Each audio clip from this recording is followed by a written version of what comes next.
Good afternoon, my friends. This is the Grimflare. Hope you're all doing very well today, and it's Golgari time. It is time to rock, and that's exactly what we're here to do. We're going to take you through a league. We're going to take you through a deck tech before the league. Very brief one. But before we get into that, we have count them five, brand new Patreon supporters to thank. So let us thank two brand new Inquisitors, Stephen Powell, that's Stephen with a V, and Julio Caro. Stephen, Julio, thank you so much for supporting this content. Next up, we have a member of the Unearthed tier, my brand new tier. Representing those who have been returned from the graveyard, we have Frank Armaton. Hope I got that correct, my friend. Thank you so much for supporting the content, Frank. Next up at the Confidant tier, we have another Steven. This is Steven Mirabito, and this Steven goes by Steven with a PH. So thank you so much, my friend. Very generous of you. And last, but the opposite of least, is Road Rage 48, who has signed up at the very highest tier of support. Road Rage 48 is of the Veil, so what more can I say? I truly believe that this is the very best, the most generous, the most thoughtful, the most intelligent group of supporters in the entire MTGverse. Thank you to all Patreon supporters, the OGs and the brand new ones we just listed off, and everybody in between. Really makes a huge difference in my life, really makes all of this even more enjoyable than it would already be. So thank you so much to everybody supporting this content in any way you can. For those interested, link to Patreon is in the description below, and you can also subscribe to the YouTube channel to help this content grow. So we are going to be playing this deck through a league. We're going to take you through the league in replay form.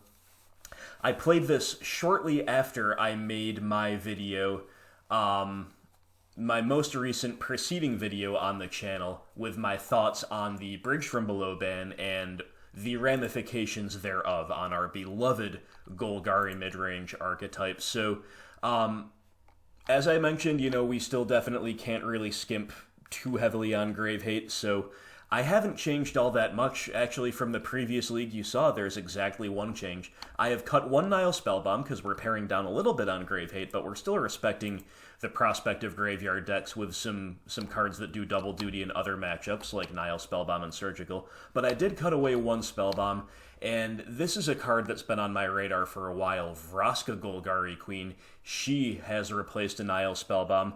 Vraska, speaking of double duty, she does a lot of good in a lot of different matchups. Very good to help stabilize against burn and other aggro decks if you can get, to a decent position and you can slam her. She ticks down to kill something, then she starts ticking up to not only gain you a bit of life, but also find you more action, cashing in everything from excess lands to bobs that have gotten a little bit out of control, right? So Vraska, definitely a really nice value play for our archetype. Another piece of super flexible spot removal. Obviously, it's kind of an Abrupt Decay on a stick, so we like Abrupt Decay, we like Vraska, right? Otherwise, the kind of, I'm not reinventing the wheel. I'm not moving away from the classic BG Rock tech whatsoever. I'm still a big believer in discard into Bob or Goyf into Liliana. I'm definitely not trying to reinvent the wheel, but there are three pillars of my deck building that I'm kind of operating under in order to differentiate myself from perhaps what other people are doing. And I've given reasons for this in preceding videos. Number one, we're not teching at all for control decks. None of my decisions here have been influenced, even tangentially, as to whether those cards are good against control or not. I just don't think the return on investment is worth it. And we're going to tech to other things, and the majority of our wins against control are going to come from executing our core game plan anyway. So that's pillar number one. No F's given about blue control decks. Number two, 7 discard spells. With the London Mulligan, in full swing, we expect decks to get more linear, and for those decks to mulligan more aggressively, especially in Game 1. So we are playing 7 copies of CMC1 discard, and then, a couple Collective Brutalities as well for good measure. So that's pillar number 2, and pillar number 3 of the Grim Flayers deck building post-Horizons is playing full 4 Plague Engineer in the 75. I just love this card. I think it's really, really, really, really good. So that's kind of the ethos of the deck here, and without further ado, let's get into our league. Round 1, Game 1, my friends, and right away we have a tough call. Opponents on the play, we're on the draw with a 1-lander, do we keep? So some people have the metric of always mulligan 1-landers. I have the metric of mostly mulligan 1-landers, but I'm more inclined to keep them on the draw. And look, we've got Thoughtseize and Inquisition. We can operate, these are 2 really good turn 2 plays, or 2-mana plays in general, Abrupt Decay, Tarmogoyf. If we do curve out with our lands, we've even got the Curve Topper. This hand is really, really, really good. So I think in a blind Game 1, number 1, we're already kind of 45-55 against the field on average in Game 1s before we can sideboard and get the bad cards out of our deck. Number 2, I don't know what I'm mulling toward anyway, so this might be a borderline keep, but I did choose to keep it, and I think there's a lot of merit to it. I don't think it's strictly correct, but I definitely don't think it's strictly incorrect either. And the opponent has taken a mulligan. They're down to 6, and it's Sacred Foundry into Goblin Guide, so Goblin Guide is kind enough to hit a swamp for us, and our keep is extremely rewarded for that. And we are going to, of course, use that swamp and lead off on Inquisition. And we see Eidolon of the Great Revel, Lightning Bolt, Skewer the Critics. These are classic Boros burn cards, and that's what it looks like we're up against. But this Tarfire is a little bit unusual. I don't really know what to make of that Tarfire, but it's kind of the weakest card in their hand overall. So the strongest card in their hand is Eidolon. We could take Eidolon, but I chose instead to just take Lightning Bolt and make them draw a second land in order to get anything going with that Eidolon. And in the meantime, Goblin Guide on the attack. It's going to hit us and Skewer the Critics. Does another 3. We're kind of Liliana flooded. Good card in the matchup, but we didn't really need to see any beyond the first one, but that's alright. We're just going to run out the Tarmogoyf here. Really nice to get it down under the potential Eidolon, and the opponent, in fact, it's so nice the opponent just scoops to that. Opponent's going to have to 2-for-1 themselves to get this Tarmogoyf off the field, and if they don't have anything to do that with besides the Tarfire, well, that's the tribal type, so that might not end so well. So in any case, they're very far behind on resources, and they have no reason to believe they're going to come back from that. But a part of me wonders whether they're also scooping simply to conceal information at this point, because again, this Tarfire is not something I'm used to seeing in Burn. But in any case, we're going to sideboard based against what we saw here in Game 1, so let's do that. Okay, my friends, so against Burn, or against whatever similar variant to Burn that we're facing, Collective Brutality is going to be our best card, but Vraska Golgari Queen might actually be our second card. Again, comes down to kill something and can gain us a bit of life and can just kind of be a source of repeated value in one way or another. So those 2 come in for sure. Then we have Plague Engineer, who seems decent against Burn. Definitely at worst is better than bad cards, and can indeed have a much higher ceiling than you might expect. And Fulminator Mage. Now, again, we haven't seen necessarily everything that deck's up to, but I would rate Fulminator Mage a little bit more highly than Plague Engineer overall, although they are very similar. So let's say we're going to bring in these 3, and then bring in X number of Plague Engineer, where X is the amount of cards we need to side out. Thoughtseizes and Bobs all go by the wayside, so that means we're bringing in at least 2 Plague Engineer. Now, Tireless Tracker versus Plague Engineer. Tracker is definitely slower. Plague Engineer is probably better at stabilizing, all things considered. So I believe what I did here is the classic Grimflayer hedge, where I brought in 3 Plague Engineers, left in 1 Tireless Tracker, because, they could be up to something else. That Tarfire, it could mean a few different things. So I just went ahead and went like that. I don't think it's hugely meaningful whether you like the 2-2 split of Engineer Tracker or the 3-1 or indeed the 4-0. That's all pretty much fine. But In the past, I've brought in a Liliana the Last Hope against burn when I was extra low on burn tech in my 75, but I think these creatures are just basically better than Liliana, so any configuration remotely like this is going to be just what you want to do against a deck like the one we're facing here in round 1, so let's take a look at game 2. Okay, so our hand it's got a lot of good spells. Maelstrom Pulse is probably a little bit medium, but Inquisition, Scooze, Push, Liliana, these are all in like the top half of spells in our deck.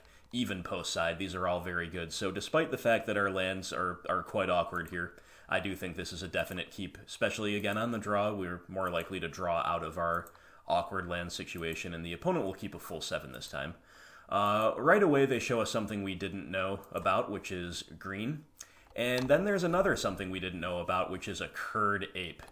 So I guess we are against something more zooey than we were inclined to suspect given what we saw game 1. And unfortunately, we don't draw an untapped black land, so we just go Hissing Quagmire pass. Opponents on the Temple Garden into Tarmogoyf, which explains the presence of Tarfire, I suppose, and then hits us for 2 with the Curd Ape. We draw Unearth. Pretty okay card in the matchup, and technically we're holding up its cycling ability, but really, given how aggressive they are, how our life total matters so much, if we were not priced into Fatal Pushing, it would have been better to Inquisition there. And there is still an argument for Inquisition, but I chose to hold up Fatal Push, knowing how out of hand Tarmogoyf can get. So here they come, and indeed I am going to push the Goyf rather than the Ape. It's going to be much bigger than 2-3 very, very soon. And the opponent's got an Atarka's Command to... It's basically a Boros Charm here. It's going to pump the Ape for 1 and then do 3 to the face as well. And a Lightning Bolt as well. So, yeah, we take a casual 10 points of damage there. And then it's back to us, and we draw an untapped land. It's a fetch land, which is not ideal, because we certainly don't seem to be able to afford Defection Shock. And we're still taking 1 anyway, but we get to have our 3 mana, and we get to play Liliana. Now, the other option there was Inquisition into Scooze. That's very viable too, but I like the Liliana there because we can then untap, take the Lily up, get rid of a dead Inquisition, right? So we don't need to feel priced into using an Inquisition before it becomes dead, because we get value out of it as our quote-unquote free pitch to the Lily. So opponents either flooded or they've got a bunch of instants to hold up. We're going to find out when we take the Lily up to begin our turn. Draw of Overgrown Tomb is interesting, but we'll see what the opponent's got. Lightning Helix to the face, and Lightning Helix to the face. Okay, so the opponent has just gained 6. We're down to 2. Pretty awkward stuff, but all we can do is play the Scooze. We are dead to a burn spell. We don't have anything to unearth, so we've just got a bunch of kind of reactive cards in hand that are not accomplishing all that much. Opponent rips a Goblin Guide. It is not a burn spell, thankfully. And the opponent is, of course, going to make us trade off the Scooze here. But this actually is where Unearth starts to look really good. So, first of all, we get a Forest off with a Goblin Guide. Thank you, sir. And then we get to trade off. And the opponent's like, well, at least we took care of the Scooze, but not so much. So we play out the Forest. We drew Collective Brutality, which is obviously pretty nice, too. But we're really just no reason to really do anything except make the Scooze a 5/5 and gain 3 life. And our hand is so good that I actually chose not to activate Liliana. Now, obviously there's an argument for just continuing to tick her up to make sure she, can get into Edict range and stay there, but really these removal spells are just as good as an Edict against this deck. We have all the lands we need to cast them, so, she could die to a Bolt just as well at 3 as she can at 2, right? So I decided to just not activate her. Eidolon of the Great Revel, sure. That's a reason we're happy to have an Edict in general, and we will go ahead and Edict away Eidolon. Hexdrinker is a nice draw, and once again, we're going to dispense with the idea of holding up reactive cards or just draining with Brutality, because doing all this stuff is just a little bit better. We gain yet another life, we make Ooze a 6/6, we make Hexdrinker a 4/4 protection from instants, and the opponent is actually dead on board whether we put Hexdrinker all the way up to 8 or just activate Hissing Quagmire. So even if they had some way to stay alive, there's no way they come back from that. We had well and truly stabilized, so that was an awesome game one. It feels really good to kind of ride out the storm of the early flurry of aggressive creatures and burn spells and so on against a deck like this, which I guess we're calling Naya Zoo. Having seen Goyf and Kurdape in a Tarkus command, I think it's fair to call that Naya Zoo. And then just stabilize, just take over the game with our value creatures. Scavenging Ooze, huge MVP there. Hexdrinker, really nice assist as well. And, you know, all of our interaction played a crucial role. So that was classic Rock. We take them down game 1, and we go right on to round 2. So here we are in round 2, my friends, and here's a little bit of a helpful hint for those who do not already do so. Pay attention to the username of your opponent. Those who have been sharp-eyed in round 1 will notice that it's the same exact opponent. And therefore, I'm like, okay, it's just a rematch. We're against this Naya Zoo deck yet again. This hand's pretty good against Naya Zoo. I'm going to keep it. It's just all interaction and removal. Seems good. We're on the draw, you know, a little pain from Thoughtseize, not ideal. And then I see Steam Vent, so I'm like, alright, what is going on here? Didn't expect the blue splash. Is this Tribal Zoo for Tribal Flames, and we just didn't see that card? Or those lands? Who knows, but Inquisition's a good draw. And this just kind of blew my mind, because I went straight back into the queue. Like, game 1 was done, I said, cool. I just hit play again, or whatever it is. I just hit, find match. And it didn't even take that long, so our opponent, QB Turtle, that must have been the last game in his league that we just played in round 1, and QB Turtle 15 immediately switched to a wildly different deck. Looks like Jeskai Control, and went straight back into the queue and got paired with us again. So that's the first time I've encountered that. I have played the same person twice, but never on 2 different decks back-to-back, especially, again, going right back into the queue. But anyway, we see Opt, we see Teferi Time Raveler, everyone's favorite card. Everyone loves the War of the Spark Planeswalkers, especially Teferi. And we see Factor Fiction.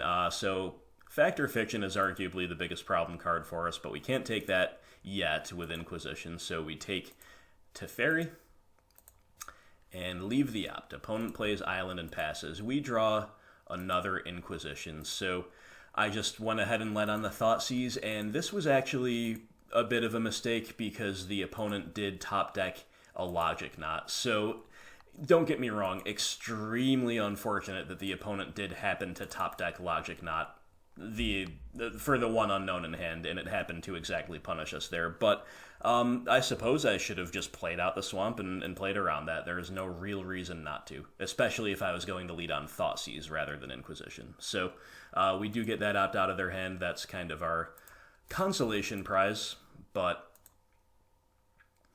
that Factor Fiction, as I said, is a bit of a haymaker against us a lot of the time. Opponent drew a Hallowed Fountain. We know the entire contents of their hand. And now all of these reactive removal spells are looking a lot poorer against Jeskai Control than they would have if we were against that Zoo deck. So I'm going to leave that fetch land uncracked in case we find a tracker, but instead we just find more low-value removal spells. So here comes the Factor Fiction, and we see 3 lands, Lightning Helix and Teferi, Hero of Dominaria. So under some circumstances, I might just put Teferi all on his own because he's just that good against us and let them have a draw for. But in this case, I split the piles a little bit more evenly, expecting them to take the Teferi. I don't want them to have the Field of Ruin, that's why I split it this way. I do expect them to still take the Teferi this way, and of course we have a million answers to him in hand, and that's exactly what happens. So it's not good by any means. It's far from good, but you're kind of picking your poison with a resolved Factor Fiction. You got to pick the least bad of your 2 options, or rather give the opponent hopefully the least bad of the 2 options. And sure enough, it's turn 5 Teferi. We will trophy in response, and under old circumstances, you could even wait until his untap and respond to that, but with Force of Negation flying around the format, I don't think you even want to do that. I think you respond to the draw card. But either way, there goes the triggered ability, and we draw Dark Confidant. Well, There's not much we can really do here besides just jam the threats. We're so choked on mana, there's no point in kind of waiting to double spell, especially because their shield's down as far as Cryptic Command goes right now. So we just jam the Bob, and they have another Logic Knot, so sure, we're just kind of getting curved out on. Opponent's got the Celestial Colonnade, and they will pass 2 Unknowns in hand plus the Flooded Strand, and hey, we're drawing proactive things to do.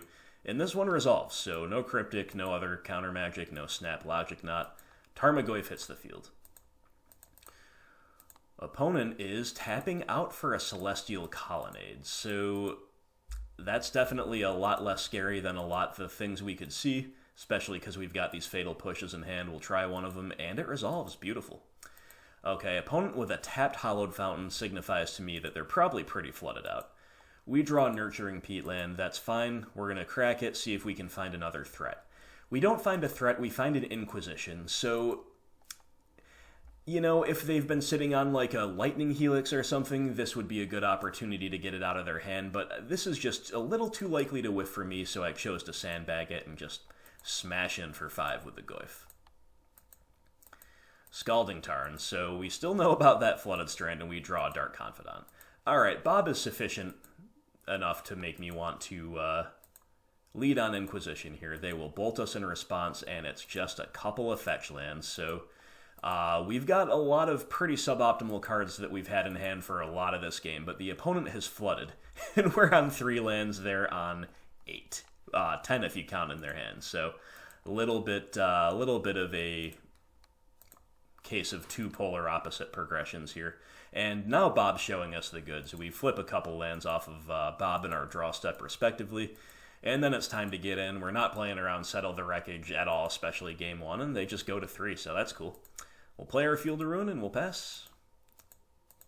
See what the opponent can come up with, and it is nothing, or at least nothing that can beat Tarmogoyf Dark Confidant. So, what's the expression, screw beats flood? Yeah, not that we were precisely mana screwed, but we were pretty choked on mana, and we, again, had some awkward spells in hand, but the opponent just flooded out pretty hard. Our reactive spells did prove to be nice as a way to immediately answer Teferi, so even though the opponent comes out ahead on that exchange, it's just so important that they don't get recursive value out of their planeswalkers any more than we can help it. So we won through some early interactions, a Factor Fiction, a Teferi, and Tarmogoyf and Dark Confidant closing the deal. Got to love it. The classic core BGX threats getting over the line against Jeskai Control. So how do we sideboard against this deck? Let's find out.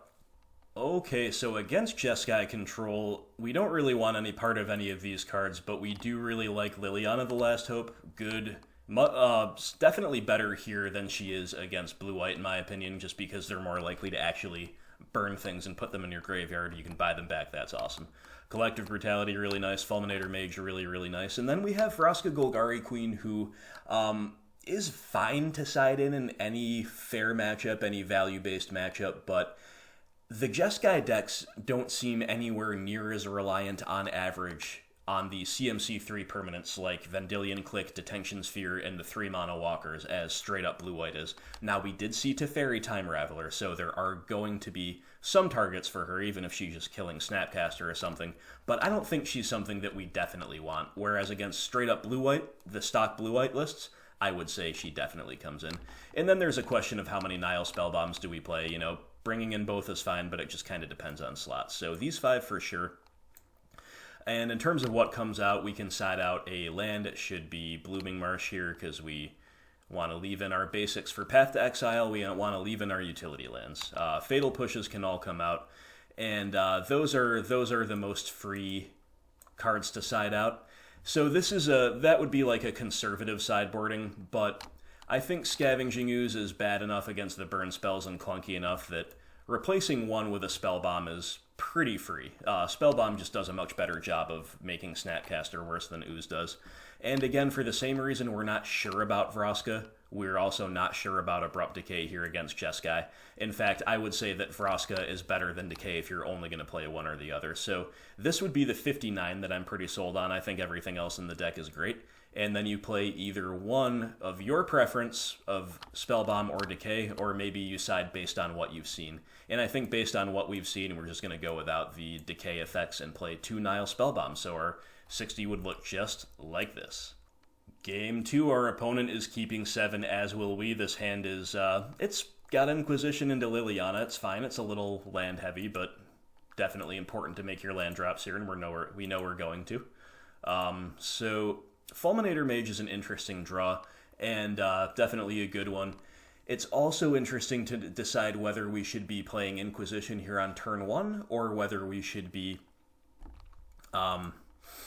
sandbagging it to try to force through a turn 3 spell. So against blue-white control, I think it would be a little bit better to hold it.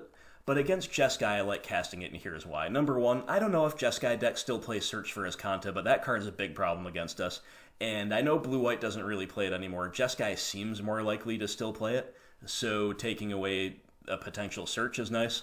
But they're also just a lot heavier on the bolt, snap, bolt lines and the electrolyzes and so forth, the value-oriented ways to take care of a resolved Liliana. So it's not as binary like all or nothing. Like against blue-white, Liliana either tears them up or they answer her. Against Jeskai, they can answer her at parity a lot more easily. So all those things considered, the prospect of taking away a Snapcaster included, I decided to Inquisition here on turn 1, but it is a decision worth talking about there. And indeed, we see a lot of the value-oriented stuff. We see Think Twice, we see Electrolyze, we see Lightning Helix, so there's a couple of 2-for-1s right out of the gates, and I just went ahead and took away the most potentially damaging one, which is Electrolyze. For sure, that's the best card cast out of hand. Steam Vents, shocked in, pass back to us, and we draw Dark Confidant. So, of course, the other reason to play Inquisition turn 1 is if we top deck a turn 2 threat, we can just run it out. However, Dark Confidant doesn't survive Lightning Helix. That really applies to Tarmogoyf, or maybe to a Scooze that I would be happy to trade for a Helix. But we're going to sandbag the Bob, because Bob's a little bit more valuable than that. We'll try to get the removal out of their hand in other ways, and then jam Bobby. So, we're just passing. Opponent will think twice on the end step, and then Scalding Tarn, pass back. And it's back to us. We'll get an Overgrown Tomb out of the deck, and now it's time. We're definitely jamming a threat. It's either Liliana, of course, or Fulminator Mage, and I did decide to go with the Fulminator. I think when in doubt, it's fine to go with the Fulminator because it's just one fewer symmetrical discard, basically, when all else is equal. So we're jamming the Fulminator. We're going to see what happens. The opponent will flashback Think Twice in response. Totally fine with me, and we're going to hit the Colonnade, which not only is, of course, their utility land, but takes them off of white as well. So right now they're off of white, which is cool. And Liliana of the Veil is our draw. We already had one, so we're even more incentivized to just jam one now and see if she resolves. Run out the Catacombs to play around Logic Knot, but they don't have it, so take Liliana up. And for the same reason as I mentioned before about their ability to, grind a Lily down or totally answer her with Snapcasters and burn spells, I decided to pitch Forest, and, in other matchups, in other circumstances, it might be nice to just pitch our duplicate Lily, but here I chose to hang on to the duplicate Lily. We'll just get rid of a Forest and keep all of our spells in hand. Makes it a little bit harder to curve out with those spells before our own Liliana does some damage, but I still think that's fine. Opponent's going to field us, sure. This lets us hold up Trophy in case we want to do that, but really they're just kind of fixing their own mana. Flooded Strand, passing back. So pretty nice to get the last Overgrown Tomb out of our deck. Life total does matter here, more than you might think. Inquisition of Kozilek, very interesting draw. And that is going to be our opening salvo here on turn 5. Opponent will opt in response. Opponent will opt again. And then Inquisition will reveal a hand with 4 targets and a Flooded Strand. So what do we do here? So basically we need to either decide to try to chew through all of the removal or to just let the removal rot in hand and go on the Liliana plan, and I chose to go for the latter. So we're going to take away the Lightning Helix because that is good against Liliana because it can go to face or it can go, tag her, stop her from getting closer to ult. And we're just going on the full Liliana plan here, so that means we're pitching a Bob, we're keeping the other Lily in hand, we're keeping Trophy around as well, and as expected, they will pitch a Path to Exile.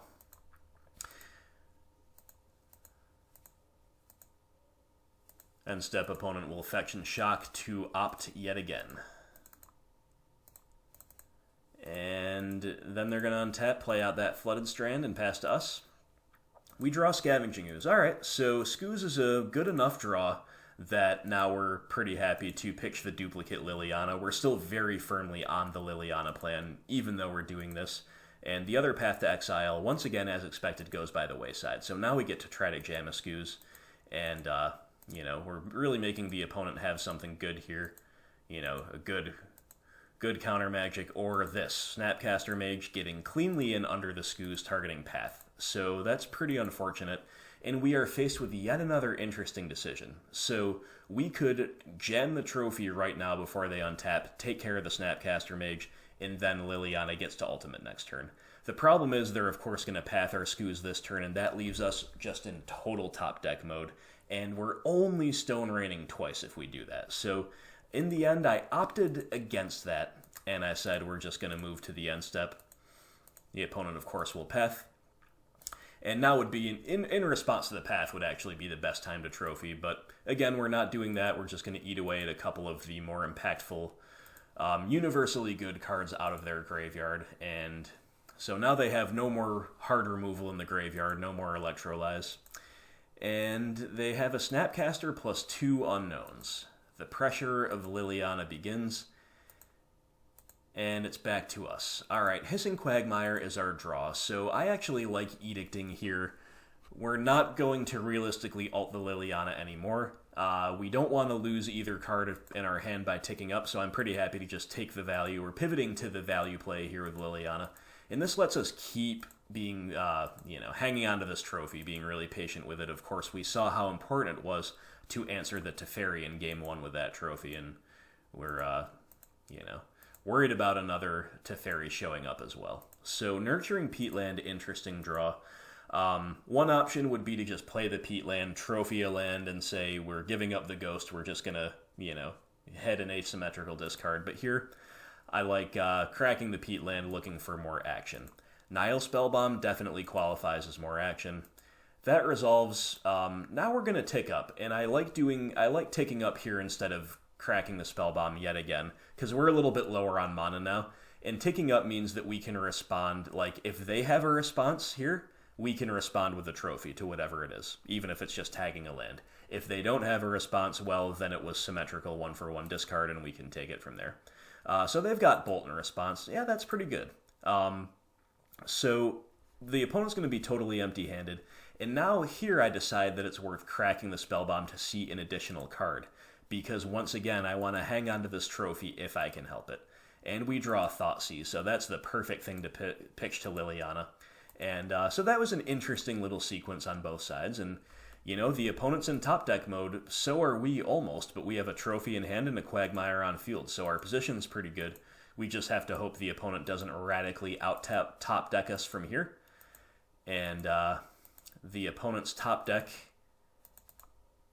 is Jace the Mind Sculptor immediately right off the top. So yeah, that's the start of the end sometimes, but again, our sequencing that just basically kept this Trophy in hand when we had some pretty significant incentives to pitch it a few different times has paid off. We've got a Trophy in response to the Brainstorm in case they put a counterspell into hand, and they put a Field of Ruin into hand, and now they can answer our Quagmire. So we draw another Trophy.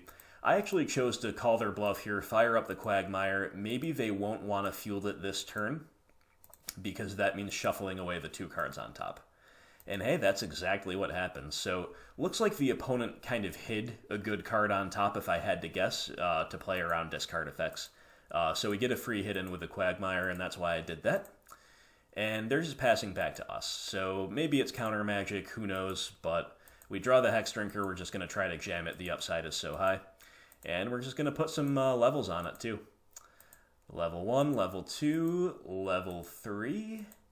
And here we could hold up Trophy, but holding up Trophy does not seem entirely necessary, so I just decided, hey, we're just going to invest more mana into this thing.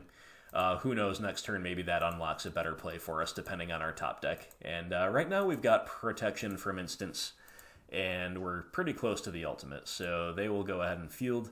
Getting our last basic out of our deck, we are notably only playing 3 swamps to accommodate Urborg, Tomb of Yawgmoth, so that could hurt us a tad here, but really it's not that big a deal in situations like this. And we draw Thoughtseize, so I'm pretty interested in firing that off because Hexdrinker is so valuable. I want to know exactly what's up. And the opponent's got a Celestial Purge rotting in hand, so this is looking really, really good. We've got Hexdrinker cruising all the way up to level 8, protection from everything 6/6, and we've got Trophy still in hand. So the opponent is dead this turn unless they find a sweeper or a cryptic command or some other way to deal with a Hexdrinker that gets around protection. And wouldn't you know it, the top decked Wrath of God. So that's pretty awful, pretty annoying, but you know, the opponent's still totally in top deck mode. No utility lands on the field, just totally dependent on the top deck. We draw Fulminator Mage, it's a fine draw. The Grey Ogre can win this game, and the opponent hits some more gas off the top. It is Opt, and Opt will find Fact or Fiction. So, like I said a few turns ago, we just have to hope we don't get radically out top decked. And look at this, we're getting radically out top decked, and this is just a horrifying Fact or Fiction. So here, what I decided to do. Like Elspeth's Son's Champion, this card is the mid-range killer. It is so good. It basically, in any situation against a mid-range deck like ours. So I'm kind of hoping that they're going to kind of say, Duplicate Teferi is not that great. I really just want them to take this Elspeth pile. That's what I'm hoping. And we're going to give them Mana Leak, because they're maybe thinking, yeah, we can play the Elspeth, we can protect her. But, of course, Trophy is going to get around that. But you know, the opponent has me figured out. They take the double Teferi instead, which is a lot worse. And then they're going to choose, instead of playing a Teferi this turn, they're going to choose to just path the Fulminator. And, of course, I will sack in response, because I don't have a basic to get anyway. So we take him off of red land, and we top deck Blooming Marsh. Pretty bad. So the opponent's got a couple Teferis in hand now, because that Fact or Fiction just buried us. So here comes Teferi. Teferi ticks up, and we will wait until the end step, respond to the trigger, try to trophy him, and hey, we get the first Teferi off the field. So now let's draw Thoughtseize, looking for an out to the second one, and then maybe we can take it from there. But instead it's a Tarmogoyf. So sure, Tarmogoyf is a fine play, and it resolves. Opponent will, of course, have another Teferi at minimum here. And indeed, it's the Teferi. Now, the floor is that Teferi will tuck the Tarmogoyf, but instead they choose to tick up. So either they have great confidence in finding something, or they already have something in hand. And they're in Affection Shock, and they are going to Verdict away our Tarmogoyf, and then untap 2. So right now I'm thinking maybe a Collective Brutality is a possible out off the top, but instead we draw another threat. It is a Bob. And we're definitely just playing it. Sandbag that land. Opponent will have Lightning Helix on the end step, so their finds have been absolutely insane. Ever since we put them in top deck mode like 5 turns ago, they've hit nothing but gas off the top. Really tough stuff to deal with. Teferi ticks up, they play a land, and we draw Tireless Tracker, so our draws off the top have been decent too. And if this tracker can resolve, then we might be in it. And if not, then we'll see. And the opponent has Cryptic Command counter draw, so the amount of value off the top is just completely unbeatable, and I decided to just scoop to that. Teferi's on 6, they're going to have 4 cards next turn, we've got a Blooming Marsh. We're just done for, We really made them have something at absolutely every stage of this game, and it was a really close game, and it was a really good game, but this is what can happen. The blue control decks, they can just out-top deck you like nobody's business. And it's kind of interesting, because I was very pessimistic about my position in Game 1. for the majority of the game, and we did end up getting there. And here in Game 2, I was pretty optimistic about my position. I don't think we took any incorrect lines either, but the opponent just out-top decked us here and also piloted it quite well, and that was enough. So Jeskai Control really clawing their way back into this matchup from the brink, and that's going to take us to Game 3. So we're on the play here on the heels of a bit of a demoralizing loss from ahead in Game 2, and we run straight into the brick wall of a no-land 7. We've got a mulligan, and the London mulligan should help us sculpt a decent 6, but is this a decent 6? It's got lots of good spells, but no black mana. That's very, very awkward. The opponent will keep 7, so my pessimism has increased, but I don't believe in my ability to beat a Jeskai deck by mulling to 5 almost ever. With this deck, especially without the hard hate cards. So I'm choosing to put my faith in the 6, in my ability to draw black land, and we'll just pitch Inquisition. It's kind of the most redundant piece in our hand. I think that's fine to bottom because we're not on black mana anyway. So we're just kind of crossing our fingers and hoping for black lands off the top, and even if we see them, we will be behind in this matchup. Opponent's going to shock in a Hallowed Fountain and pass, and boom, right off the top. Lovely draw of Verdant Catacombs, so we'll go ahead, do a little fetching and shocking of our own, and Inquisition the opponent, see what they're up to, and it's a nice, really good low curve hand against us. This is exactly what they want to see early on, and then of course they can top deck the bombs later in the game. So we see Lightning Bolt, Opt, Snapcaster Mage. I think we just kind of have to take the Snapcaster Mage, which not only is the best play with reference to the long game and the ultimate battle for value supremacy, it's also, because there's a Lightning Bolt around, it's also just a really good early play against just about anything we're doing. So I like taking Snap there. Feels bad to see such an efficient hand, but what are you going to do? That's the big selling point to Jeskai, is it's got that really good early red interaction. A couple of nice, frankly, godsends off the top of black land into black land here for us, and that's allowing us a fighting chance, and Liliana will resolve, so that's a beautiful thing. Well, we're going to pitch the trophy. We don't want to ramp him this early anyway, and we have to unmulligan ourselves with Tracker into land next turn if we can pull that off. So, trophy is the clear pitch here.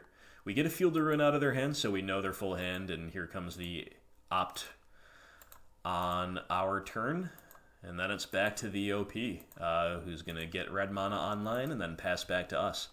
We draw Thoughtseize, and it's a real shame this Field of Ruin isn't a black land, or we don't have an Urborg, because then we could go Tracker into land and a Thoughtseize and then take Liliana up. But as it is, we have to choose, and I think the pretty clear choice is just to pitch the Thoughtseize. Unfortunate, but Tracker into land is, again, our proactive play. And it's not like we can just afford to not activate Liliana and sandbag that stuff and just have a Thoughtseize only turn. Like, we've just got to make plays. Thankfully, Tracker will resolve, and then we'll make our clue, but the opponent has a Snapcaster Mage, which is really good because they pitch the Lightning Bolt to the Liliana, and then they get to go Snap Bolts. So that's just a beautiful play. That's just another great reason to play Jeskai. Lightning Bolt was probably one of the weakest cards in their hand if we didn't follow up with a creature, but because we did, they still had the option, the luxury of the super high value of Snapcaster, Bolt the Tracker. So we've really come back well from a mulligan to a bad 6, but the opponent still got a lot going on. They make their 4th land drop, they have Fortress plus 1 unknown in hand, and our Liliana survives to fight another day. So here we could take the guaranteed value of Edicting Snapcaster, but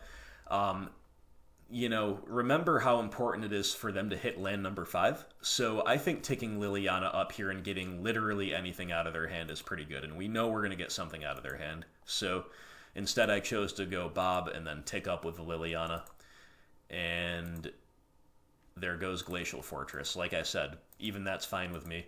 We'll crack a clue main phase, no real reason not to, see if we can, hit a land drop or something. Treetop Village would be cool, but it's Nihil Spellbomb, so we're passing. And Bob and Snapcaster having a stare down, and Ooh, the opponent found an Electrolyze. It always hurts so badly to get your Bob Electrolyzed. That is like my least favorite thing about facing Jeskai. So they tag the Bob, they ping the Lily, they put the Lily down to 1. We draw Tarmogoyf. Nice draw. So we're just going to try to make everything asymmetrical. Run out the Spellbomb, run out the Goyf, take up the Liliana, get a Wrath of God out of their hand. That's pretty cool. So here I kind of like holding up the Spellbomb for at least one turn. This is going to make Snapcaster worse. We'll see what they've got. And the opponent has a Colonnade and a Supreme Verdict. So there you go. They pitched one Wrath, but they just had another. So they get to answer the Goyf. But, you know, it's not a blowout or anything. They kill their own Snapcaster. We only had one creature down. So the opponent is empty-handed, and now is the time, in my view, to take our value, crack the Spellbomb, look for action. We find another Liliana, pretty bad draw. We find a Tarmogoyf, which is a pretty good draw. And then, you know, it's interesting to decide how to sequence here. I think it's definitely correct to field the Colonnade while we can, because that can just start attacking Liliana very soon. And then we play the Goyf. And now do we tick the Liliana up, or do we just leave another card in the hand? I decided, yeah, I kind of like leaving another card in the hand. Like, imagine them having to spend a bolt on Liliana, or, you know, us just being able to Edict a Snapcaster or something, and then we have another one in hand.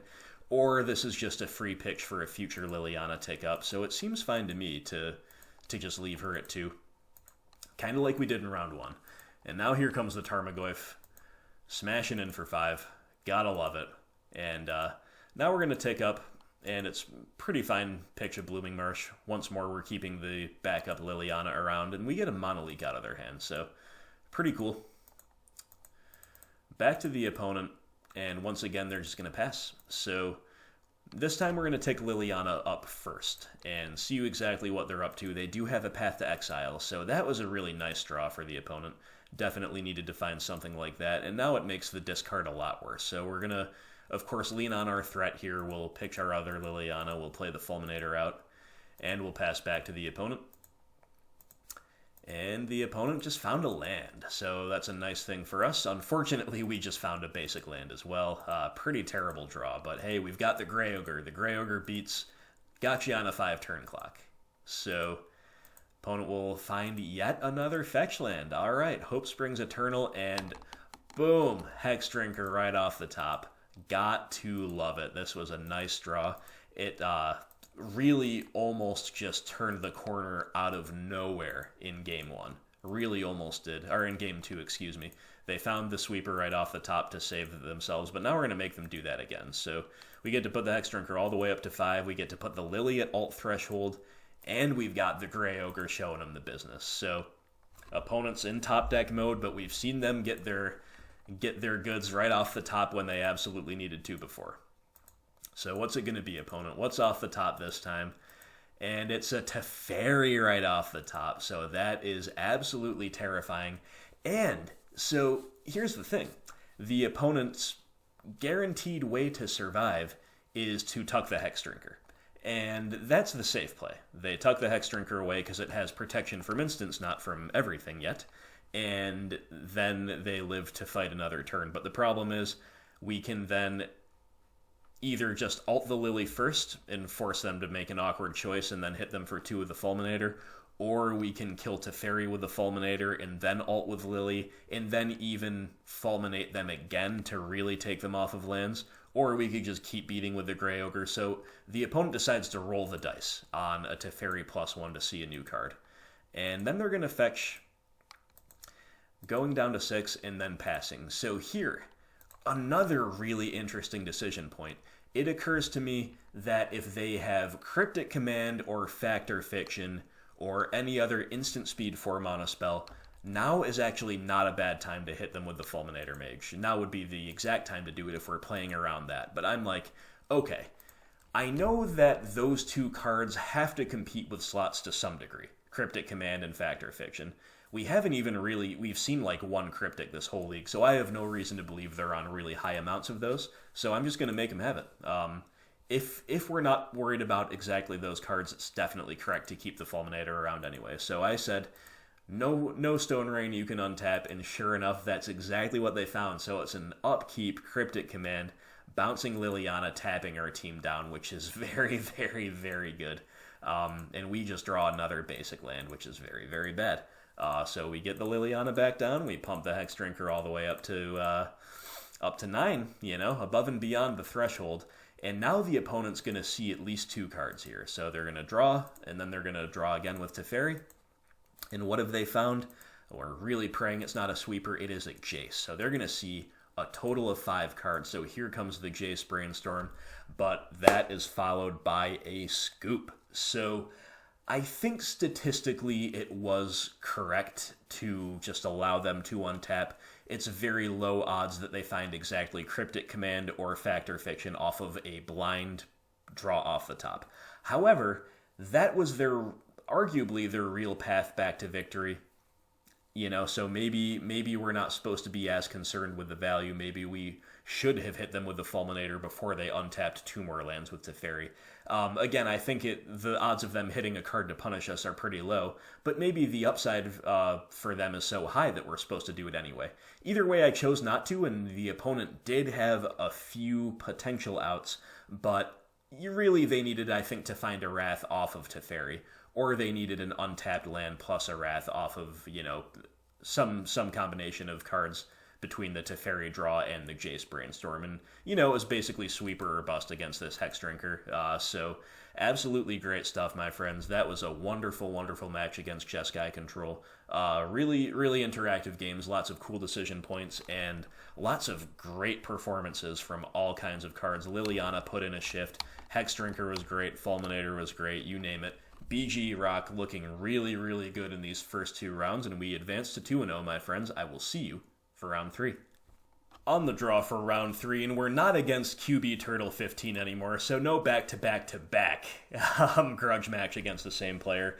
Unfortunately, we had a 1-lander again, and this time it's a mulligan. Unlike our 1-land keep in the blind game 1 of round 1, this one is a lot worse. It had a higher curve, and its 1 land was Peatland. We can't keep that. The opponent likes 7, and this is a pretty poor 6, but again, you know how I really don't like to go to 5 with this deck, especially in game 1, so we're just keeping and hoping we're against a deck where Fatal Push and Scavenging Ooze have text. Opponent goes Spire, Bluff, Canal, Sleight of Hand, so it could be Phoenix, more likely Storm. Either way, our cards have text, so it's all good. Another Scooze, not the very best. Little redundant in multiples, especially when we only have 1 green source and it's a painful one, but we'll take it. We'll take any action at this point after the mull to a 4-land 6. Opponent will go opt into another Canal, and we draw Tracker, so there's a little flood insurance for us, but right now we might as well just run out of Scooze.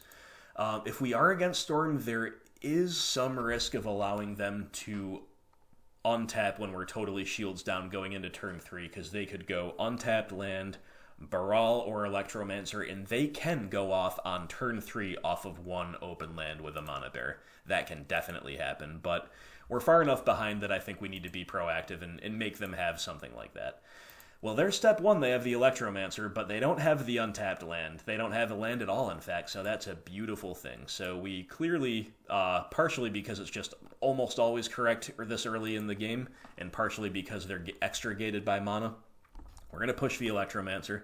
Then we could do a couple things. We could play out another Scooze, or we could maybe spend 1 mana eating away at their graveyard, or we could play Hexdrinker, and I chose to diversify my threats, play the Hexdrinker.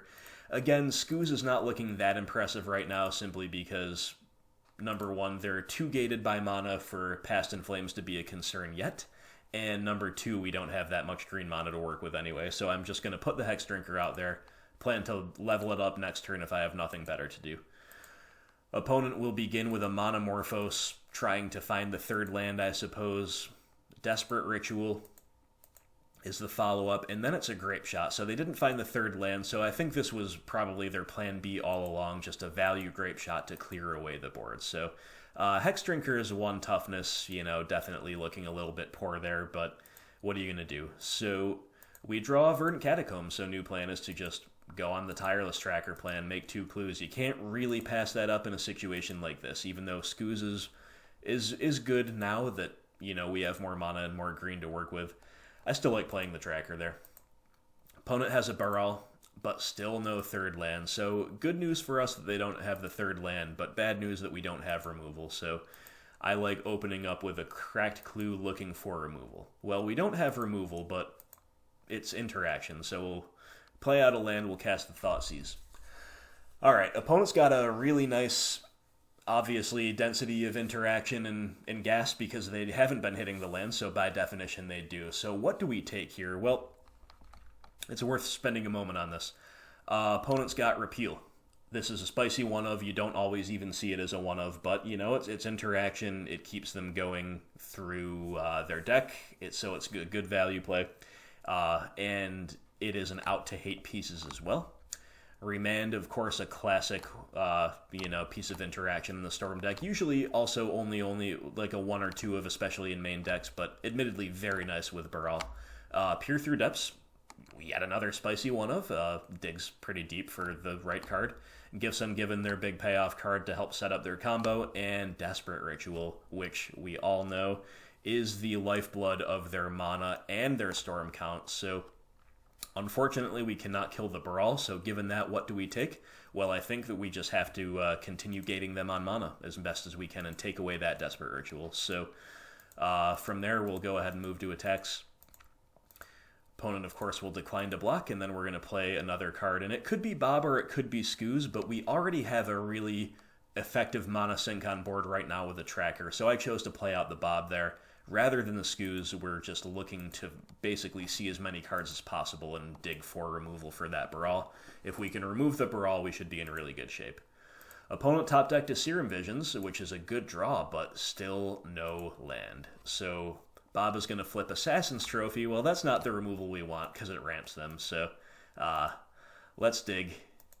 We dig again, and we find Fatal Push. There it is. That's what we're talking about. So we'll push the Baral. They've got the remand for it, as we knew. Nothing we can really do about that. We'll just, that'll happen. They get the loot value as well. And they loot away Gifts Ungiven because they're just way too choked on mana. They know the Baral's about to die. And indeed, he bites the dust. We're going to crash in with a big tracker and with a Dark Confidant for 7 damage. Still got plenty of gas in hand. Got lethal on board. Opponent finally hits their third land, a little too late though, and we'll untap, we'll hit more lands, and we'll hit more gas, I guess, but no interaction, and I think it's correct there to crack a clue, looking for more interaction to begin with. Trophy's not very good in this matchup, so we just make another clue. And we'll attack. We do know the opponent has Repeal, but if they want to get the tracker out, they need to have a Ritual as well. And looks like they do, so it's going to be Desperate Ritual. And then the Repeal, bouncing our tracker back to hand. You got it. So it's a way to stabilize for the opponent. They do have to spend more resources than they would like to, of course. And then we have a follow-up play, and this time it's finally going to be the Scooz, because Scooz can disrupt their graveyard stuff, of course, and also is just presenting lethal. It's got plenty of creatures to eat at this stage of the game, so we've got lethal on board. And opponent does hit their 4th land, but once again, this is way too late to be optimal. We eat the Baral, we've got lethal.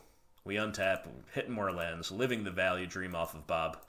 Crack a Clue, still looking for more hand disruption or, anything else, but we don't have it, so we move to attacks. Opponent's got the Peer Through Depths. That'll resolve, and then they will enter the scoop phase because they just don't have any other way to stay alive. They were probably looking for another value Grape Shot here, maybe find a Ritual and then Grape Shot. Who knows, but, they would need to put something pretty special together, and even so, that would probably just about empty them out, and we've got, 8 cards in hand at this point, and they're at 5, so we're going to get over the line somewhere. They did put up a good fight with Repeal and with Remand and so on, but eventually our pressure and our interaction was too overwhelming, considering how long it took them to hit lands number 3 and 4, so that was nice. That was a nice little gift, because there were windows in which we could not efficiently remove their mana bears, and those are the real dangerous windows against Storm, but they were not able to capitalize, and our pressure got us over the line. So feels good to win game 1 against Storm. I think we're favored in the matchup, especially post-side, but let's take a look at how we kit out against this deck. So against Storm, my friends, which is making a bit of a comeback in the meta, and this is a good thing for us because I do like our matchup. Our best cards are Nihil Spellbomb and Surgical Extraction, both good ways to disrupt a primary aspect of their game plan, and indeed some secondary aspects while being either very free to cast, allowing us to develop our curve, or value-oriented. Collective Brutality, just because Hand Disruption is OP, this also can kill Goblin, Electromancer, so these 5 cards are great. And then we have Plague Engineer, who is actually surprisingly awesome in this matchup because their primary path to victory, on average, is going to be mid to large-sized Empty the Warrens. Rather than killing us in one big grape shot, that's pretty unrealistic for them to do through our flurry of disruption, frankly. So they're more likely to lean on a Empty the Warrens. And Plague Engineer naming Goblins just is going to wipe all of the Empty the Warrens tokens out and shrinks Goblin Electromancer just for a little insult to injury, right? So whether we want all 4, I am unsure. I think that's going to depend on exactly what comes out, but certainly some number of Plague Man is pretty good. Assassin's Trophy is terrible here. Abrupt Decay pretty bad too. Those are free exclusions. And then I don't think we really need Unearth. Like, yes, they might have Bolts and Abrades post-side, or they can just kill our board with Grape Shot. I don't think that's the type of game we want to be playing. Like, it's enough to have a relatively high threat density and make them answer our threats, right? I don't think we need the Unearth. And Tireless Tracker is pretty slow. Admittedly, it won us the game there in Game 1, but I think we can side out at least 1, and that's pretty free. So if we do that, we play 1 copy of Plague Engineer. I guess that's fine, but realistically, I think Plague Engineer is better than Tireless Tracker. Again, just hosing Empty the Warrens as hard as it does is very, very nice. And you could even maybe argue for looking around the 60 for something else to side out for a 3rd copy of Plague Man. Like, is the 3rd Plague Man better than the 2nd Hexdrinker? I don't know. Like, Hexdrinker is a much better clock just because it comes down early and can get bigger, but that's a difficult one to rate. So do we shave a Hexdrinker for a 3rd Plague Engineer? I'm not sure, but the conservative sideboarding and totally fine sideboarding, no matter how you slice it, would look something like that. And let's go over to Game 2. Alright, my friends, so Game 2 against Storm, and you may have noticed the replay function, whether you use it yourself or whether you're just watching my videos, the replay function is a lot crisper since the update. We don't have as much lag at all between decisions as we used to with, occasionally a match would be very laggy, we'd be waiting. But so here, it's a lot crisper, but it's still not without its foibles. And this is my 3rd attempt at running through Game 2. If we run into the same bug we've run into the first couple times, I'm just going to have to explain what happened. I've run into the bug around turn 5, so we'll see what happens when we get there. Decks like Storm, like Amulet Titan, sometimes, just sometimes, the opponent's deck throws the replay for a loop. In any case, the opponent will Serum Visions going top on turn 1, and we go Hissing Quagmire pass to you. There is a concern maybe for playing a Swamp so we can hold up Fatal Push, but they're just probably not going to play a Mana Bear out into turn 1 Swamp pass anyway, right? So our hand's totally fine. It's just a little bit slow, especially on the draw, but Surgical's a good failsafe, and we've got lots of really proactive things to do. So even though it lacks direct removal, it lacks hand disruption, I think it's still a keep. Opponent's got another Serum, 1 top, 1 bottom, and back to us.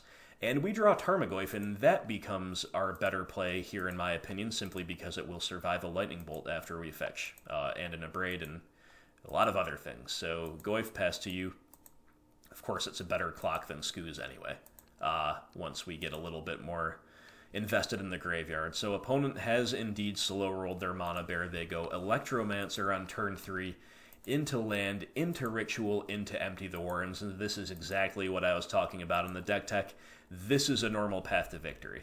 Now look how bad our Liliana looks against a board of 6 tokens plus a 2/2. Like, it's just, this is just more realistic way to win the game. They put us under early pressure, and then they get to kind of rebuild for a second run at putting together a good turn after that. But we're drawing lands. We don't have a good out to the Goblins. We were really hoping for the Plague Man off the top. Didn't happen, so instead we'll just... now's a fine time to get a card out of their hands. So Liliana's pretty bad right now, so we're pretty happy to pitch the other Liliana. And this is going to, like I said, get a card out of their hand, which happens to be Echoing Truth. And it's also going to gain us some life, buy us some time, because they're probably going to want to attack the Liliana. Opponent's curving out with their lands this time, and they get a pieces of the puzzle, and that's a great way to rebuild.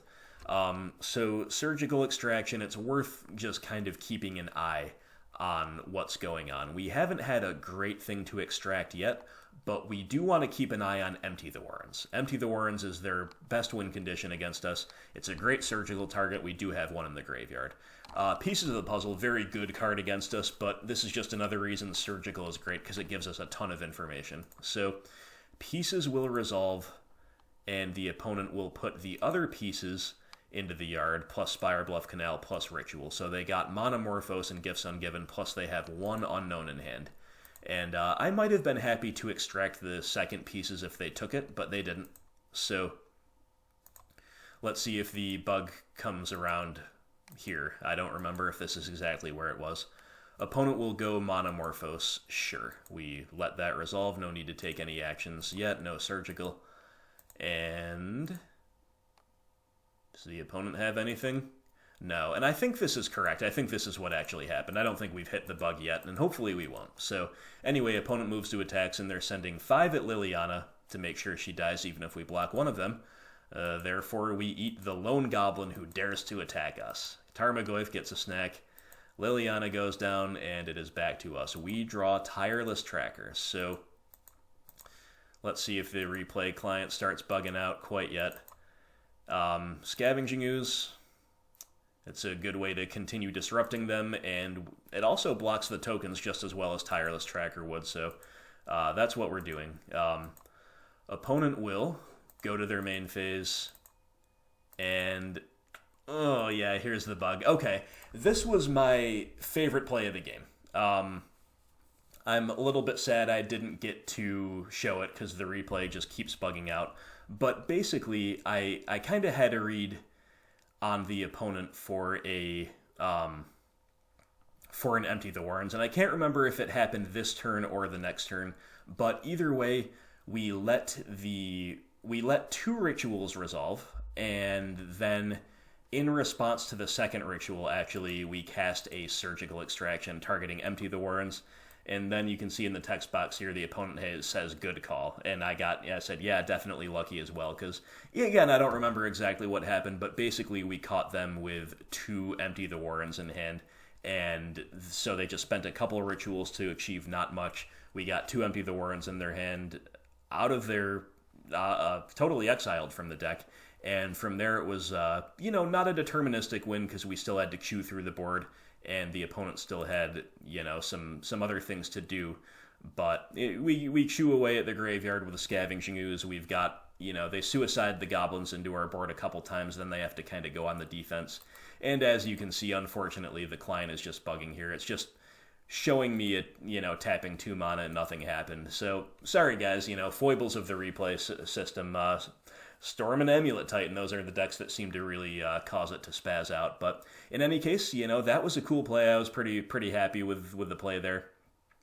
Cool opponent here. We talked about the matchup a little bit, and I think we stole the 5-0 from the opponent, so apologies to Ban Anonymous. But in any case, we just basically slowly took over the game with Skoos and with Tracker, and we eventually just were able to start turning the Tarmogoyf sideways and totally clear out the graveyard. We found more interaction off the top, and we overwhelmed the board of goblins. So, sorry once more about the replay failing us, but we did get the 2-0 here against Storm, and that is taking us to 3-0 in this league.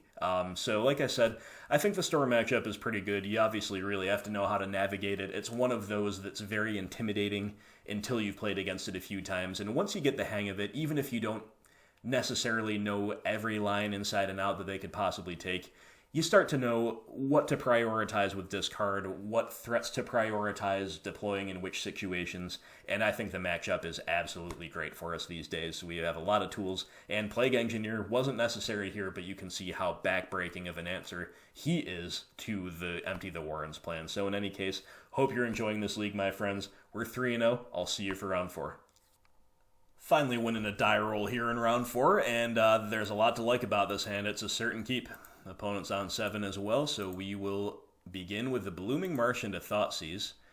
And we see a deck that I have not seen in a very long time, but a deck that's near and dear to my heart. This is Green-Black Elves. Now, Green-Black Elves was one of the first decks I ported from the kitchen table into Modern a few years ago, and I have to give myself credit because even though I was a noob at the time, even though I was pretty bad, even though I knew very little about the meta, I was pretty far ahead of the curve by saying I'm pretty sure that the Shaman of the Pack Green-Black build is just better than the green-white Vizier combo with Azuri Elf build that everybody was playing at the time. I'm like, if you're jamming the the Vizier Druid combo in your deck, why not just play the actual devoted Druid combo, you know? And if you're on Elves, I think the Shaman of the Pack is more resilient to disruption and just as strong, if not stronger. So these days, Green-Black Elves is all anybody plays, so that's pretty cool. I always like to see the deck. I always like to see it do well. And it is an interesting matchup for BG Rock because, of course, they're very explosive. If we're not careful with our decisions, they can overrun us. And, we're trying to 1-for-1. They can just explode right out of the gate. So what do we do with a hand like this? Well, we'll go through the cards because not everybody's familiar with the Elf deck. Shaman of the Pack is their finisher. 3-2. ETB, opponent loses life equal to the number of elves you control. So that's the big finisher. It's the big payoff for going wide. And it makes the beatdown plan a real win condition because if they go wide, they hit you for 8 or 10 with a massive shaman, sometimes even more if they have a couple. And then their 2/2s and 1/1s can get over the line. Elvish Mystic, it's just another Llanowar Elves. Elvish Archdruid, the Lord and the big mana producer. So this is a cornerstone of the deck. And then 2 copies of Dwynen's Elite, which is this is kind of glue for the deck. It's 3 power spread across 2 bodies, and that's all very relevant for, alongside Heritage Druid, alongside Elvish Archdruid. Like, the wider they go, the better off they are. And then, of course, alongside Shaman of the Pack as well. So while it might be tempting for some people to take a payoff here like Druid or Shaman, if you actually look at their hand, Elvish Mystic, taking the Mystic slows them down immensely, and also makes the Dwynen's Elites very bad because the if clause means that if they play a turn 2 Dwynen's Elite and they don't have a turn 1 play, it's only a Grizzly Bear, they don't get the tokens. So I think taking the Mystic is definitely correct there, but we could get punished for it because they play at least 8 mana dorks in the deck. They could find other 1-drops like Nettle Sentinel or Heritage Druid, and then they're back on the Dwynen's Elite plan for turn 2, but they don't, so they just play the Gilt-Leaf Palace, and we get to run out Mr. Confidant, and we drew a Liliana, so it's nice to draw a kill spell in any form, and Liliana certainly qualifies. Opponent found a Nettle Sentinel. This combos really well with Heritage Druid. It's also just a 2/2 in Tribe for 1, so unfortunate for them that they didn't find that right away, but better late than never. Certainly a better play, I think, than just the Grizzly Bear. Bob will flip a Treetop Village, and we drew a Tarmogoyf, so our curve out continues to be very nice, but I am so happy to have a clean edict here with a Liliana on literally anything, keeping the board clear against Elves all the way into turn 3 without having seen Fatal Pushes or Abrupt Decays is really, really good. So Bob cracks in for 2. And the opponent has hit their 3rd land and will just run out the Elvish Archdruid, hoping we are out of removal. But we're drawing 2 cards a turn, so I just mentioned how the client's not lagging anymore after the update, but maybe that's wrong. Maybe we're back into lag territory here. In any case, we flip Fatal Push off of Bob, we draw Thoughtseize. So what do we do here? A couple interesting lines. We could, of course, just straight up Trophy the Archdruid. That's an option. But it's not a very elegant option. It puts them on Collected Company mana. It just generally ramps them. We could also Thoughtseize and kind of let them have the Archdruid, but I think that's pretty loose. So what I decided to do is go on the Fatal Push plan, and in order to do that, we've got to get Revolt from Field of Ruin. So we might as well tick up the Liliana first. I think Unearth is the worst card in our hand against this deck, especially Game 1. They're not going to have any removal, so Unearth is just cycling at best. So we will get that 4th land out of their hand. We push Archie. We crack in with Bob yet again on an empty board, and we play our Treetop Village. So that was a really nice turn. We've still got a ton of gas in hand. and the opponent's tapping out, and they're finally committing to getting no value out of the first Dwynen's Elite so they can get value out of the second one. And they've got the Shaman of the Pack in hand, so they are managing to go fairly wide despite all of our disruption. But we're flipping more lands and more gas, so we could tick the Lily up to get the Shaman out of their hand, but I think it's better to get all of the value possible. So we're just, again, grinding away at their board. So we Edict away a token, we play another Liliana, we Edict away a 2/2, and then we get to Thoughtseize away the Shaman of the Pack. So the opponent has just a Grizzly Bear on board, they're totally empty-handed. And I'm going to choose to stay back with the Bob, try to protect the Liliana. I'm happy to trade off with the Dwynen's Elite, I'm happy to just kill Elves at this stage, and Bob has gotten more than enough value. I don't want him to become a liability, I'm happy to make a trade. Opponent top decks a Peatland, they cash it in, and then they'll attack. So sure enough, we trade. I think the opponent actually was attacking us rather than Lily, but either way, we're happy to trade. And they have a Nettle Sentinel as a follow-up. Sure. We draw Hexdrinker, and that is just absolutely perfect to find a proactive one-drop thing to do. Fatal Push would have been okay too, but this lets us have everything we want to do. We go Hexdrinker, we go Tarmogoyf, we trophy away the Sentinel, and then we're going to get to take the Liliana up, put her back into Edict mode, but the opponent doesn't even want to see that. They just scoop it up, because our curve out has been oppressively good. It hasn't been perfect, but it has been very, very good, and now we're at the stage of the game where we're just ending the game in an absolute hurry with a massive Goyf, a Hexdrinker, and a Treetop Village, and yeah, the opponent just can't come back from it. No way, no how. So really nice to get the win game 1 against Elves. So I think overall, this is kind of like the Humans matchup in that the game 1s are a little bit tougher and it gets way better post-side. If anything, it might be even more, a tale of two halves than the Humans matchup is. The game 1s are even harder than they are against Humans on average, and the game 2s and 3s are even better. Because the Elf deck is just more explosive as a whole. Its linear game plan is more effective on average than the Humans' linear game plan, and they also are a lot softer to a lot of our sideboard tech. So let's take a look at how we sideboard before we go over to game 2. Okay, so against Green-Black Elves, we have a lot of really, really good things to do. Quad Plague Engineer is just an absolute nightmare for that deck. There's no question about it. Collective Brutality, all 3 modes are relevant. Especially if you know there's a Collected Company in hand, a nice 2-for-2 that kills an elf and takes away a Coco is absolutely awesome, and the life gain is definitely relevant as well. Vraska Golgari Queen, it's just more removal. It's something that can take over the game in this matchup. She is a bit slow, but we have a lot of quicker interaction, and she's really nice to top off our curve. And of course, Liliana, the Last Hope, just absolutely massacres X1s for fun. Even if they manage to have a natural X2 on the field, well, maybe we can Plague Engineer and Liliana, the Last Hope can combine to get rid of them. But in any case, these 7 cards are all spectacularly strong, and nothing else is of particular import or interest. The big question is how we sideboard, and to me, it seems clear that we want to be hedged in some way, shape, or form. I just don't know what's exactly optimal. So remember that they are an aggressive deck. They do beat down pretty aggressively a lot of the time, especially on the play, and they do have the extreme reach of Shaman of the Pack. So I like trimming a Bob on the draw, and probably up to 2 Lilianas as well. Simply because they go so wide that if you're already interacting well, she's good, but she's not going to dig you out of a hole when you're not. So I think those 3, again, especially on the draw, are pretty free side outs. And then from there, we've got to lose 4 cards, and I don't know exactly what the best number is. There is, some concern about them just vomiting out their hand and then losing, we lose our equity with discard. On the other hand, you saw from our Turn 1 Thoughtseize in Game 1 just how crippling an early discard spell can be. So I don't know what the optimal number is.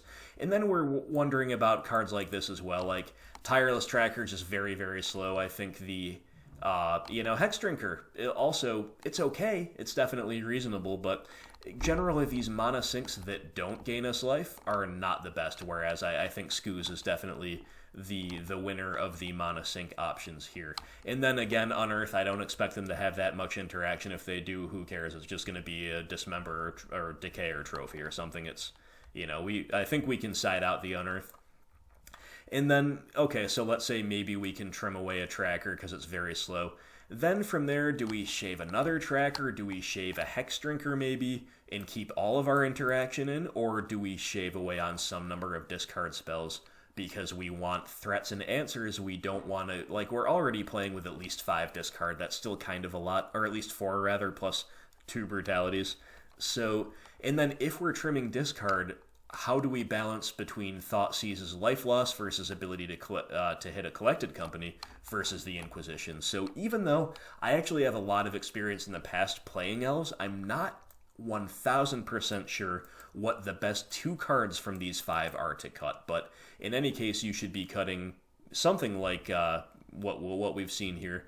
And let's say for the sake of argument, we just trim away a discard spell and maybe Tireless Tracker is just too slow on the draw. I don't know. It would look something like that, but as you can see, there is room for nuance around the margins. So if anyone out there has any thoughts on this, I would love to hear them, but in any case, our list would look something like this, and let's go to game 2. Alrighty, so we are on the draw and our hand looks great. Unfortunately, we don't have a Fatal Push if they have a turn 1 Mana Dork, but we do have Inquisition, Thoughtseize, Plague Engineer, most importantly of all, and of course Tarmogoyf as well. So the hand is spectacular. We're going to keep it, and we'll see what the opponent's up to. They've got a 7 as well, and it is indeed the turn 1 Dork. So nothing we can do about that, but we will go ahead and lead on Inquisition and hopefully disrupt any payoffs or any further acceleration if we can. So they have land number 2. They have Collected Company. But right now, they don't have a very explosive start. Like, they can go turn 2 Ezuri, but that's not very good. Ezuri gets better after you've developed your mana a lot more than that. They can also go turn 2 Heritage Druid, but, they're not going to be able to go off with Heritage Druid unless they top deck a Dwynen's Elite. So what I chose to do is actually take away the Elvish Clan Caller. Even though the Clan Caller dies to Plague Engineer, right now I'm kind of tunnel visioning on the Plague Man and saying if we can just stop them from assembling Lords. Like, one Clan Caller will die to Plague Man, but 2 Clan Callers can survive. So if they go turn 2 Clan Caller, we go turn 2, whatever we do, then they top deck another Clan Caller. That's actually going to stop my Plague Engineer from wiping most of their board. So that's why I chose to go with the Clan Caller. Under other circumstances, maybe you take something else, but, again, Ezuri, not much of a threat if you're killing a bunch of other things, which we plan to do, or discarding them out, as the case may be. But in any case, our decision is max punished because the opponent ripped an Elvish Archdruid off the top, which is, needless to say, very, very good against Plague Engineer. So instead we will Thoughtseize. And now what do we do? So Collected Company is usually just the snap take for a Thoughtseize, but here I am thinking, can we really afford to leave them with Ezuri plus Elvish Archdruid?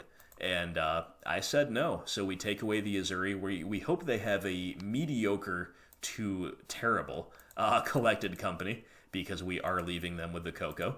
And then we just, we still have the Plague Man in hand. We're going to have to go for, have to find a kill spell for the Archdruid, then go for the Plague Engineer plan. And even if they just have a decent value Coco that does not involve another Lord, we should still, we find one removal spell, we're going to be fine. So that's the plan. The opponent gets in for 2.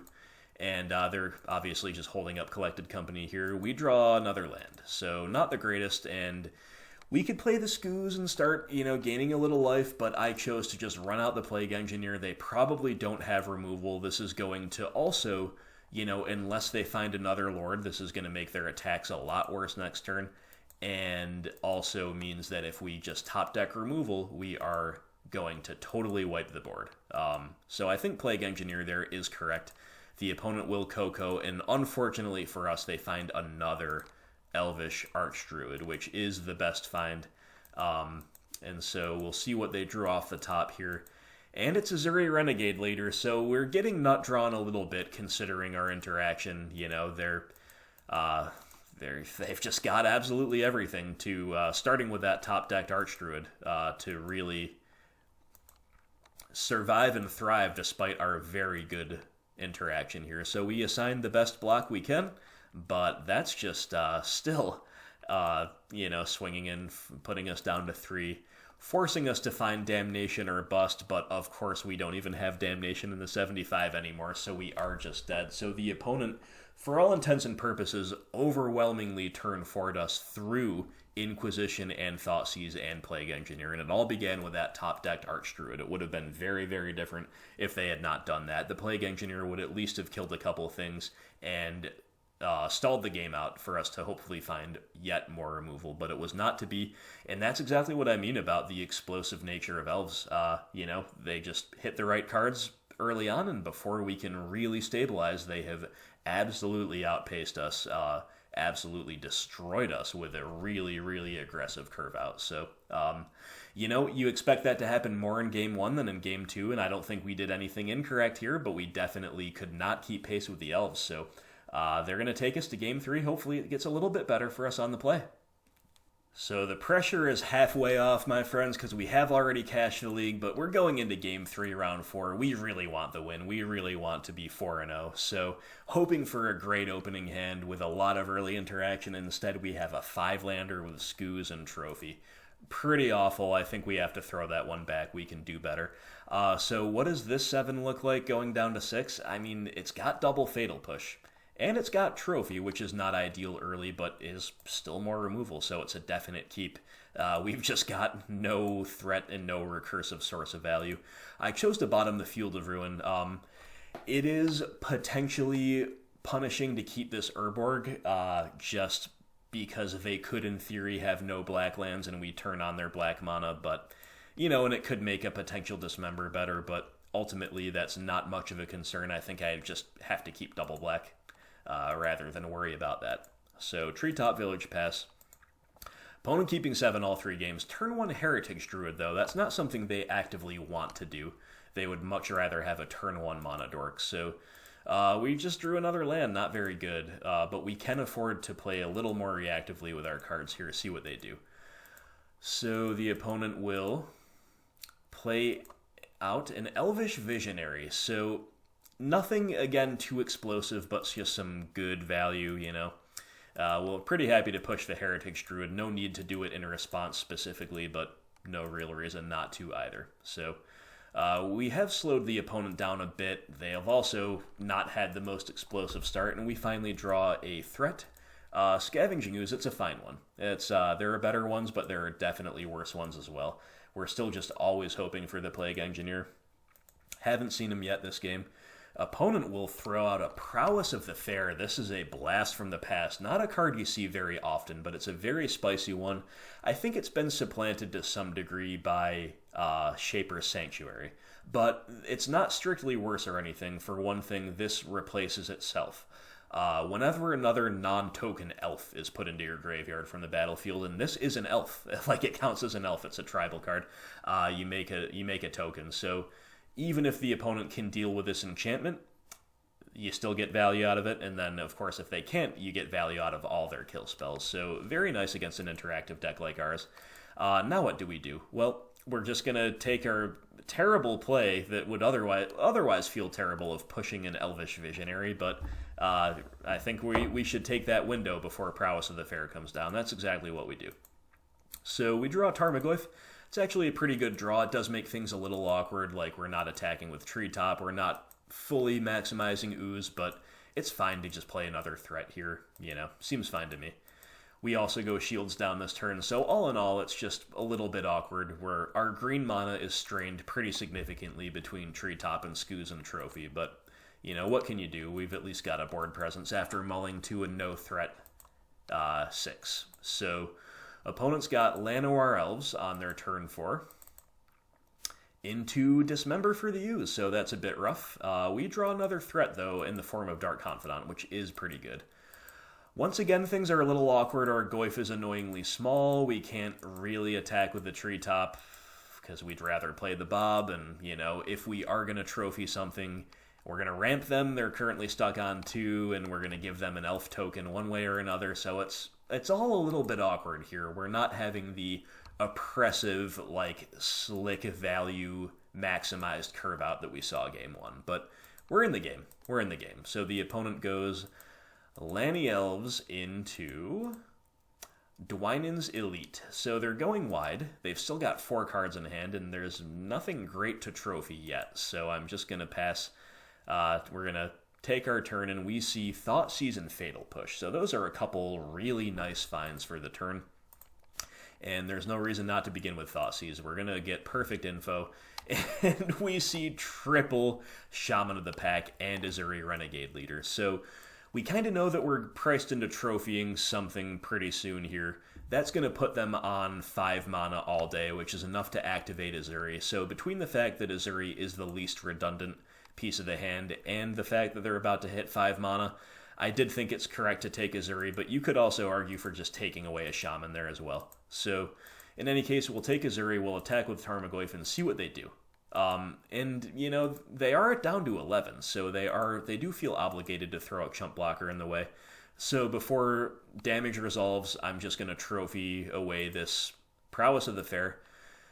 And they're going to get their token and all that, or but at least we get that out of the way before damage resolves, and then we'll also Fatal Push now that Prowess is taken care of. You know, we just, again, following that principle of keeping the board as clear as possible, especially because we know their hand is just triple Shaman of the Pack. So every elf killed is 1 fewer elf to drain us when the Shamans start coming down. And the worst case scenario for us would be for them to find a 1-drop into Shaman maybe, but instead they found another Azuri, which is pretty bad for us considering we spent our Thoughtseize on 1, but what can you do, you know? Azuri is also a pain for, in addition to all the reasons I listed for taking him, don't forget that for merely 1 mana he can regenerate another elf. So once they get to untap with Azuri, that's very good against value-oriented decks like ours. So come on, Bob, show us what's up. Show us the goods, Dark Confidant. And Bob shows us the goods. Little painful, but we see 2 absolutely back-breaking value permanents. However, as good as Liliana the Last Hope is, we are kind of priced into playing the Vraska right now. We just need to kill that Azuri. Before Azuri can start regenerating, before Azuri can start activating, we've just got to take care of him. And Vraska is the one to do that. So they'll put a regen shield on, doesn't really matter. And so do we sit back with anything or do we attack? Well, the opponent's life total is low enough that I think we just simply attack, especially because we know we have Treetop Village to force lethal through and or Liliana the Last Hope next turn to keep the board clear. I like just attacking. Our life total is still pretty high despite triple Shaman in their hand. They're not that much of a threat to outreach us yet. So a Shaman comes down, we get drained for 3. Remember when you're doing the math that Shaman, of course, it's an ETB trigger, so it will count itself. And then the opponent's sending a Llanowar Elf across the field, but interestingly, they're just trying to race us. They don't even take care of the Vraska. They only do 1 to us, and I don't know if that's correct, because Vraska, of course, can gain us that life back, right? Plus, lets us see another card. So I don't know if that's correct. I think maybe the opponent should have taken care of Vraska, but it's a little hard to say. So this was another really interesting decision point. Do we take up and cash in our Bob? Because Bob is kind of a liability now.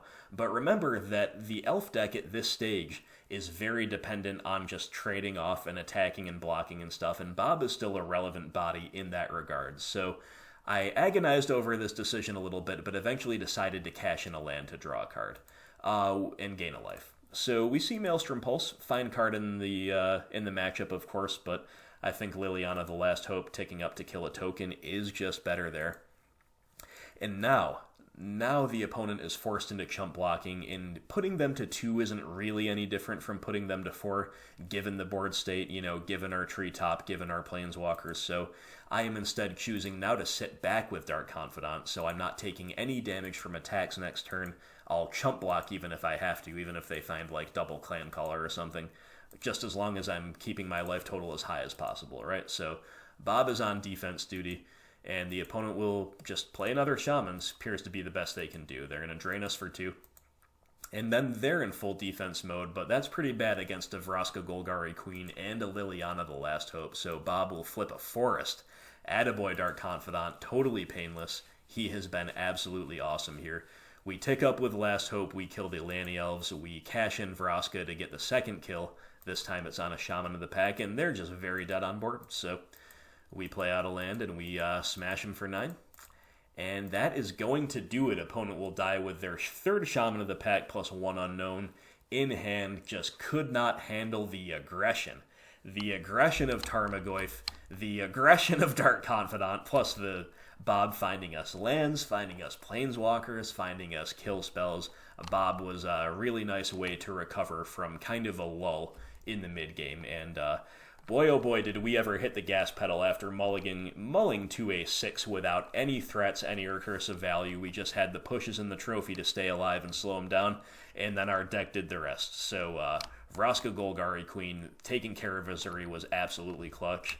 Liliana the Last Hope just completely burying them, and we died with a bunch of gas in hand with a very, very strong board presence as well. So a tale of two halves can sometimes be expected against Elves, like I said. That wasn't really the case here. We actually won the game 1. We got absolutely destroyed in game 2. And here in game 3, we did have the presence of these sideboarded planeswalkers, but it was not as binary as it often is. Against Elves, it's sometimes like you either cripple them and then slam a Plague Engineer and they're just wrecked, or you don't find your hate pieces or they're not enough and they just explode out of the gates and bury you before you can stabilize. Here, it was a very interactive, very close game with a lot of important decisions, and we got there in the end, my friends, so feels great. 4-0, taking down Elves 2-1, and we're playing for the 5-0, so let's head over to round 5 and see if we can get there. Fifth and final round of this Modern League, my friends, and we're on the play again, but we're mulling again. We've taken a lot of mulligans, actually, this league, and this is not a one-lander we can keep. You understand the difference, I hope, between the keep we made game 1 of round 1 on the draw with a ton of one mana interaction versus a hand like this on the play that doesn't do anything at all in 1 mana. There's just no comparison, so we throw that one back. And this is kind of the opposite problem we had before. Before we had we had a forest in a field and a bunch of black spells with our Malda 6 in a couple games ago.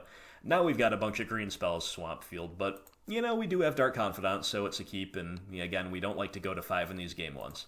Opponent's on 7, so we're going to go ahead and bottom the Tireless Tracker. It's just kind of the most contingent, the most conditional card. Basically in our hand, given the mana issues.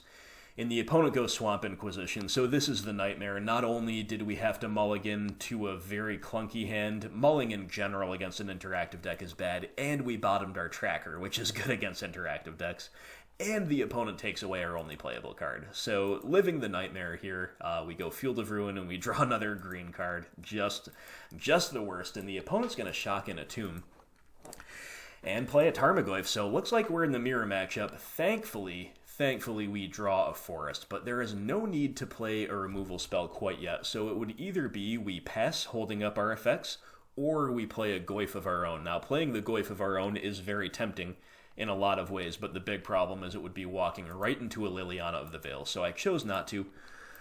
Some circumstances it might be correct to make them have it, but instead I'm just choosing to play a little bit more reactively. I am slightly punished for that because they draw a discard spell, but we're pretty happy to just decay the Goyf. The Thoughtseize will resolve, and they take away Hexdrinker, so leaving us with Trophy and Goyf, and we draw Inquisition of our own. That's a fine place to draw a discard spell. And the opponent's got a main deck Vraska Golgari Queen, so they're on the same level as we are. They're actually on the next level. They're main decking this chick, so pretty cool. And we see Abrupt Decay, Eternal Witness, Maelstrom Pulse. I think the clear take here is Ewit. Not only is it a 2-for-1, it is the most proactive thing to do. And then rather than run the Goyf out into all of that removal, I'm just going to sandbag it, and maybe we'll draw Liliana and get double black. Maybe we'll draw more discard, but instead it is the opponent who draws the discard and takes away our Goyf, interestingly. I kind of expected them to take our trophy. But anyway, we're just both top-decking discard spells back-to-back, so, that's an interesting mid-game here. And I'm going to take the opportunity to field their field, which is going to make any future creature lands I draw better, but perhaps more importantly is going to fix my mana, getting me double black. And now we Thoughtseize. And now, even though the Vraska doesn't have any particularly amazing use cases right now, it's definitely just got to be correct to take away that Planeswalker in this situation. So we will pass back. The opponent promptly rips another field, and we promptly rip a Treetop Village. So there goes my plan of protecting any future manlands. The opponent has answered that, but we'll still run out the Treetop. There's definitely no way we sandbag it against a potential Liliana of the Veil or what have you.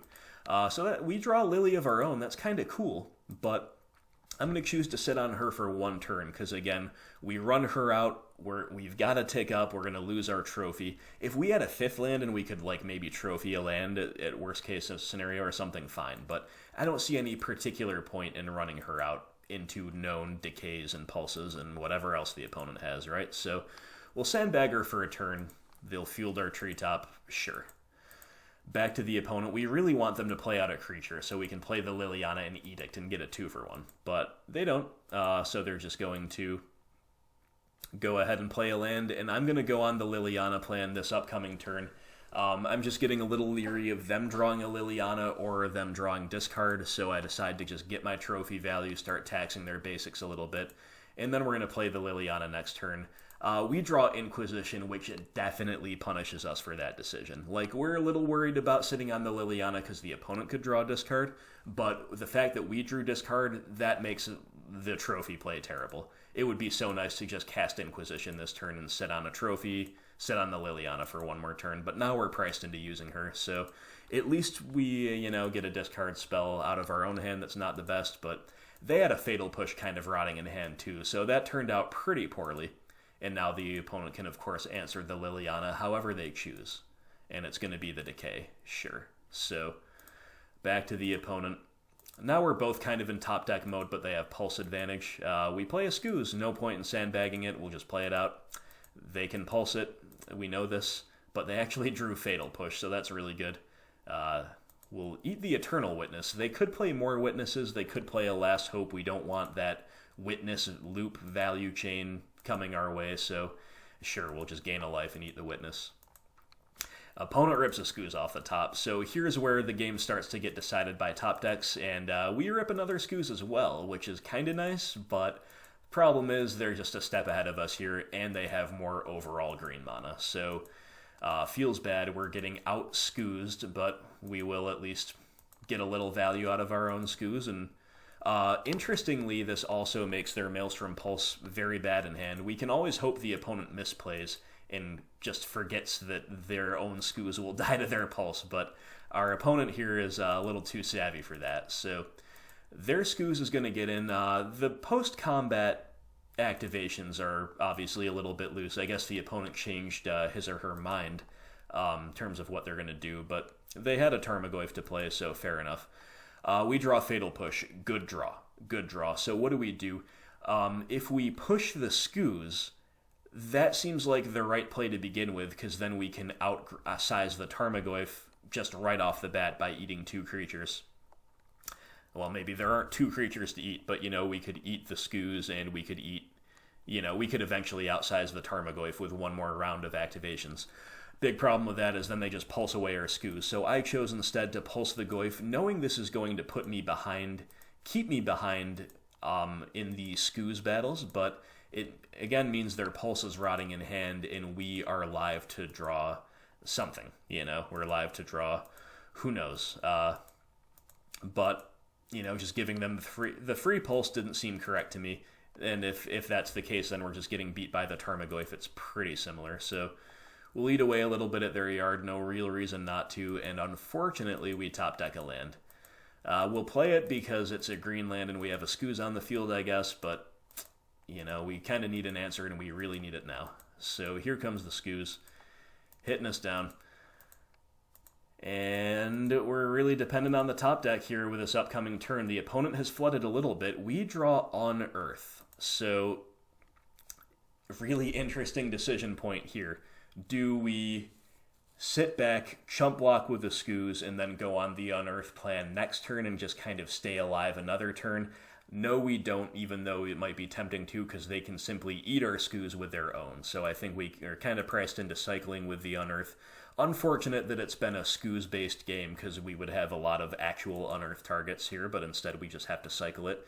And we draw Maelstrom Pulse, which is deeply hilarious, because their Maelstrom Pulse has been rotting in hand, but now we are priced into pulsing away both Skooses just because we're dead if we don't. So maybe we could have just chump blocked and waited a turn, but if they draw a discard spell or a Liliana, we're just dead. Or just, non-pulse removal, we'd just be dead on board. So I think we had to do it there. The opponent immediately rips Liliana, the last hope, off the top. So as I've said many times, my friends, the BGX mirrors are often, unfortunately, decided by top decks, assuming both players are playing well. And that's what's going on here. So they mill over a Bob, they buy him back, and we're in deep trouble, and we're just dead. We're just going to scoop. Not technically dead on board, but we're not coming back from this. They have every advantage in every way. So that's that. We guessed... We took a mulligan to 6. The opponent, we had a flurry of discard back and forth, and then we kind of drew out of our bad 6 by hitting the right colors of lands that we needed. So we were in the game, but then the opponent was just one step ahead of us in the mid-game. They answered our first Skoos, they found a Skoos of their own, and then our Skoos was a little bit behind theirs. Maelstrom Pulses were awkward on both sides, so the mirrors, a lot of interesting things going on. I don't ultimately usually love seeing them because they're a little too swingy, a little too top deck dependent for my tastes. But no doubt that there's a lot of interesting kind of mini games that go on in the mirror matches, and we did see a few of them here. So well done to the opponent, and let's figure out how we sideboard against the Golgari Mirror. Okay, my friends, so right now I'm feeling great because I have two paths before me. Number one, we 5-0. If we win these two post-side games, we have to win them both, we're going to 5-0. Number two, we get taken down by a fellow rocker, and we still 4-1. So either way, the good guys win. But we really got to get the 5-0 here if we can. So let's see what to do. The two very best cards on our sideboard in the Rock Mirror are the two Planeswalkers. The recursive value and the ability to answer the board of these two cards is absolutely awesome. So those both come in. And then these 9 cards are all pretty viable. So briefly touch on these. Nihil Spellbomb is something that is not by no means necessary, but it is a good value card. It is nice to be able to kind of overload the end step. Like if Liliana on either side has both players hellbent, but you have a Spellbomb down, you can end step, crack the Spellbomb to draw, then you untap and draw, and you kind of have a double spell turn or a potential double spell turn when you otherwise usually wouldn't. We also saw that they play Eternal Witness, so there are more direct incentives to clear out their graveyard as well. Then we have Fulminator Mage. Now, Fulminator is really good in BGX mirrors in general because you can play it out and it makes a lot of the opponent's things like a possible Damnation or a Liliana of the Veil Edict. All of those things just get a lot worse against Fulminator, who can be sacked for value in response to a lot of situations, or he can just chump and tag a manland, or, the game comes down to top decks a lot. The Grey Ogre mode is really relevant at pressuring Planeswalkers or even just ending the game. So Fulminator is very good. However, a little bit less directly impactful against the Rock Mirror than he is against Jund or Abzan or Sultai, because their mana bases are just more fragile. Then we have Plague Engineer, who is very, very nice at coming down and naming human and killing Dark Confidant. So that's kind of the highest ceiling. But of course it can also name human to shrink Tracker. Doubling up on Plague Engineer can kill a tracker that hasn't cracked any clues. You can name Snake now and kill Hexdrinker before it's hit level 3, which is pretty sweet. And you can just name Lurgoyf to shrink opposing Tarmogoyfs and have your own Tarmogoyfs be able to attack freely. And worst case scenario, it can just trade off with anything in the Rock suite, basically, as a Death Touch 2/2. So Plague Engineer is awesome, but these are 9 more cards to bring in. We've already brought in 2. So what is the correct mix given our 75? So what I really like to do is side out all forms of discard in the mirror match, including Collective Brutality, which does not do enough in its other modes to be, to make up for the fact that discard is kind of bad. I also like to side out a land, and I think the correct land in this build to side out is Urborg. If I didn't play an Urborg, I would probably side out a Blooming Marsh, but if I'm going to bring in Fulminators, maybe I'm attacking their land base aggressively, maybe I don't want to risk fixing their mana with my own Urborg, plus I want as many green lands as I can get for the Scooz Wars, right? So these 9 cards can all come out, which means 7 of these 9 can come in. So what do we like? Well, here's what I chose to do. I chose to play all 3 Fulminator Mage, especially on the play. And then we could just say full 4 Plague Engineer. I think that's actually totally fine. Or we could bring only 3 Plague Men, because they are, they are a little clunky, to be honest, and it's not like the Elf matchup where they can be expected to routinely come down and kill multiple permanents. So maybe we like the kind of hedged build like this of 3 Plague Engineer, 1 Nihil Spellbomb. Again, the utility of Spellbomb, specifically because we saw Eternal Witness, is there. So I like this setup a lot. Let me know what you think, but this is how I ran, and let's go take a look at Game 2. Well, we're on the play here, my friends, and our hand is good.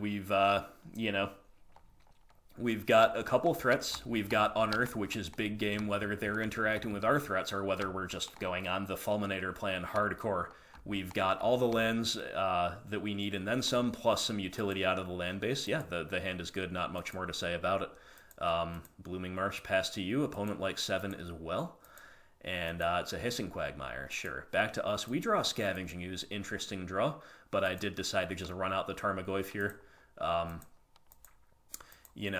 expect to be taking aggressive Fulminator-based actions next turn, so hopefully that'll start the Tarmogoyf off growing nice and big. So we'll go ahead and play the Catacombs, fetch a Swamp, and here comes Fulminator Mage. And of course we're going to do all this main phase to try to grow the Goyf. And hitting Hissing Quagmire is a beautiful thing. It's really nice to set them back aggressively when we are on the play, and, of course tagging a utility land is just really, really nice in this matchup. They have an Abrupt Decay in response, so there goes Tarmogoyf. Opponent's got an Overgrown Tomb tapped and pass. That is a signal to me that the opponent, number 1, has high curve things in hand, and number 2, might not have that many lands. So that is my signal to go all in on the Fulminator Mage plan. Now, this is a little bit risky. Often in these matchups, you want to use Fulminator Mage as a gray ogre with upside. It can be very risky to repeatedly trade spells for lands in a mid-range mirror, but given the fact that we keep drawing lands and given the nature of the texture of the game as a whole, I think it's correct. That's the signal I'm picking up on, so that's what we're going to do. We're going to do all this in the main phase. If they had floated a black mana, we would have moved phases, but they didn't, so we just go ahead and run out that forest, play the Scooz, and we'll pass. So now we're kind of out of gas, but we do have Nurturing Peatland as a draw, and we've really set the opponent back on lands. Opponent's got a Dark Confidant. That's a bit of an issue, so we need to find removal if we can, and instead we find another Fulminator Mage, which admittedly might be the next best thing. So let's see if the opponent will take a block. Obviously they won't. Fair enough. So we could have actually just done this main phase. Might have been correct to hit the Peatland main phase, but we don't. So instead, we just find another Scooz. Still no more removal, so Fulminator Mage, once again, aggressively stone raining them. So note that we are 5 cards behind the opponent. We have 2 cards in hand, they have 7. And they just flipped a land with Bob. So these are the risks of, again, trading spells for lands. So now we have no choice but to be the extreme aggressor here. Really hope the opponent doesn't have a Fatal Push, because they do play the Treetop Village out and they'll pass back to us. We draw a Hexdrinker. That is actually a pretty good draw, I'm not going to lie. So let's go ahead. We can afford Defection Shock here, afford to leave our basics in, and we'll play out the Hexdrinker, and let's just level it up right here, right now. If we really wanted to lean on the Hexdrinker, we could have attacked with the Scooz first to draw out a Fatal Push, but my thinking is they would probably have just, pushed it before they let us untap in the first place. So Hexdrinker gets to level 3 without getting pushed, and here we go. attacking with the Skoos. And again, I'm just fully embracing the role of aggressor now, so I'll happily eat my own Fulminator Mage to get another point of damage across. We only have the one Unearth in the deck anyway, right? So we can afford to clear out our own graveyard in the pursuit of our aggressive goals, and the opponent's Bob will flip a Liliana of the Veil. Good card for sure, but a painful one. And they've got to take another point of damage here to fetch.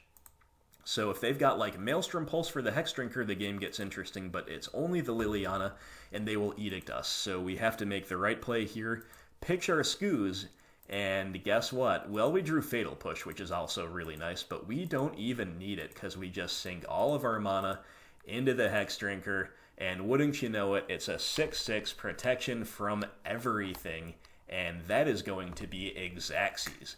Getting in on the opponent, going at an extreme resource disadvantage. I mean, not technically overall a resource disadvantage, because of course taking away the lands is taking away resource, but again, trading aggressively spells for lands, not always advisable, but given the way the game was unfolding, I think it was basically our best path to victory.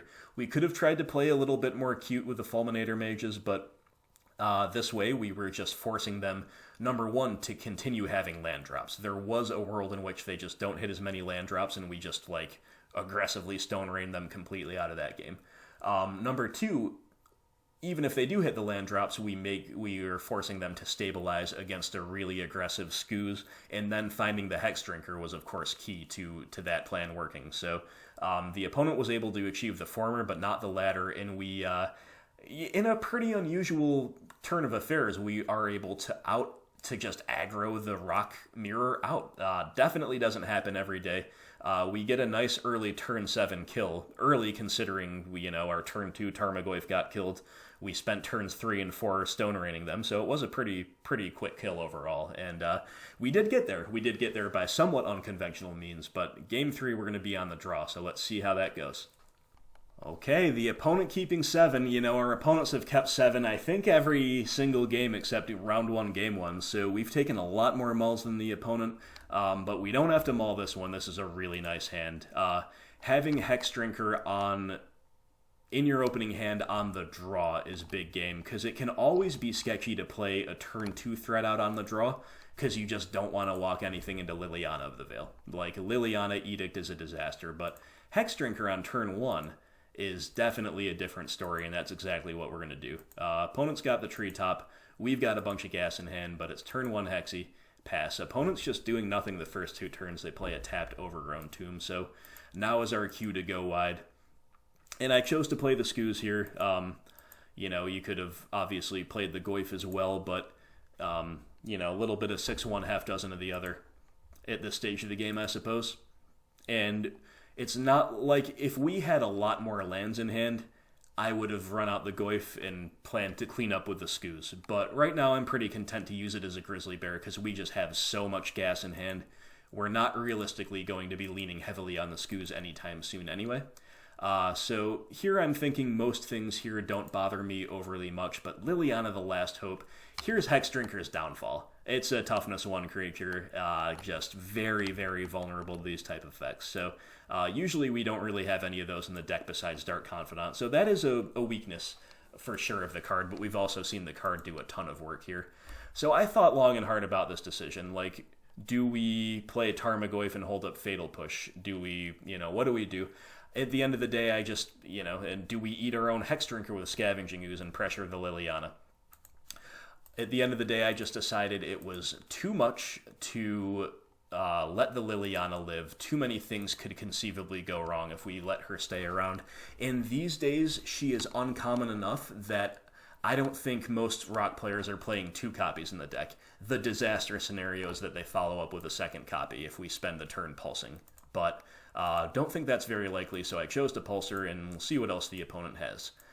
Field of Ruin into Dark Confidant, sure, and we draw Swamp, which is actually just about the perfect draw.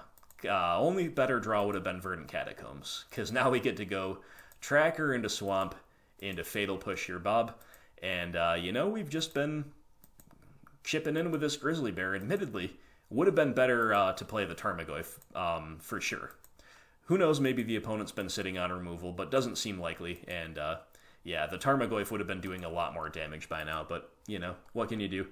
Opponent's got a tracker of their own and a follow-up land, so that's very good for them. But we have another follow-up land off the top as well, so we're keeping pace as far as the resource game is concerned, and we are now definitely the aggressor. So let's crack a clue, looking for removal, seeing what we can find, and it's only another land. So not the greatest, but I think we need to embrace this role of aggressor and just send them both in. Even if the opponent cracks a clue and makes either block, we can grow our things appropriately before damage is resolved. So the opponent is going to trade off the trackers here. So I'm going to crack a clue. We might as well make them crack their clue here. You know, I think that's just correct. It's a totally fine thing to do. We also still have Unearth for post-combat if we think that's good. So we draw Plague Engineer. And, you know, we could just leave the Skoos out here.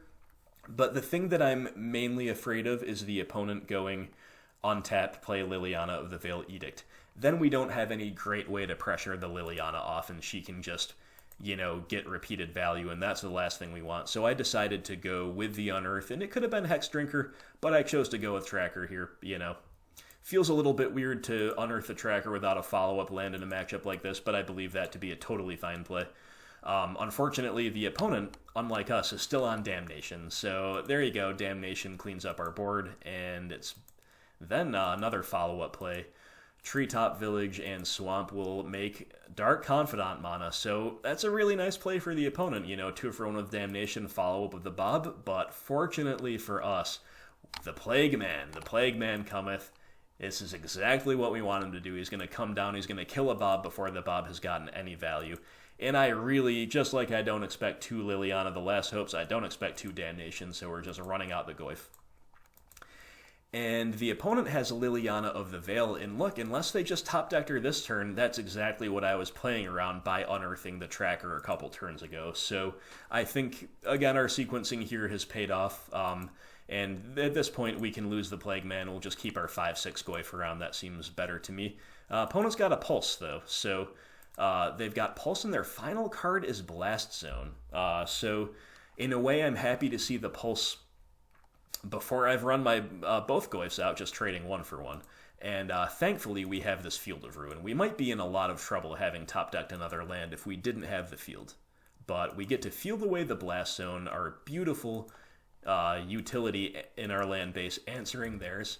And then we've got another Goyf. So we could run out of land, or we could just leave them both in hand for the Liliana +1. Yeah, it kind of doesn't matter. But the opponent has another Liliana off the top, so here's where things start to get really sketchy.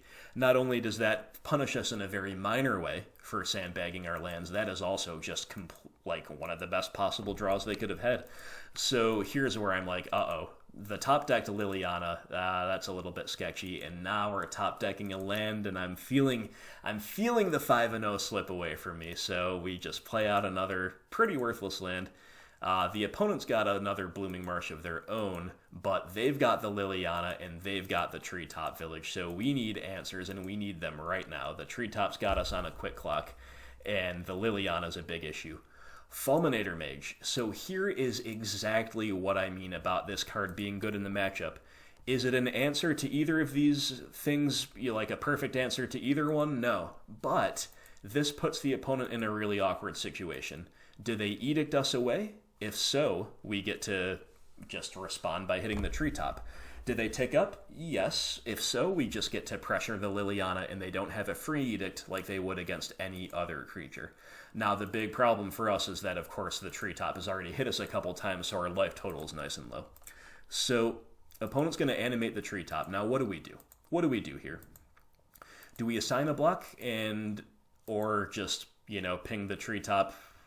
Here, we could, and that's going to save us the life, but then that gives the opponent free reign to take the Liliana up. So I made the executive decision, we're going to take the hit. We're going to take 1 hit and maybe force the opponent to edict us. So the opponent will do so, and then we, of course, respond by hitting the Treetop. So the opponent gets their value, well played by them, and we have to hope the last card in their hand is not a good one.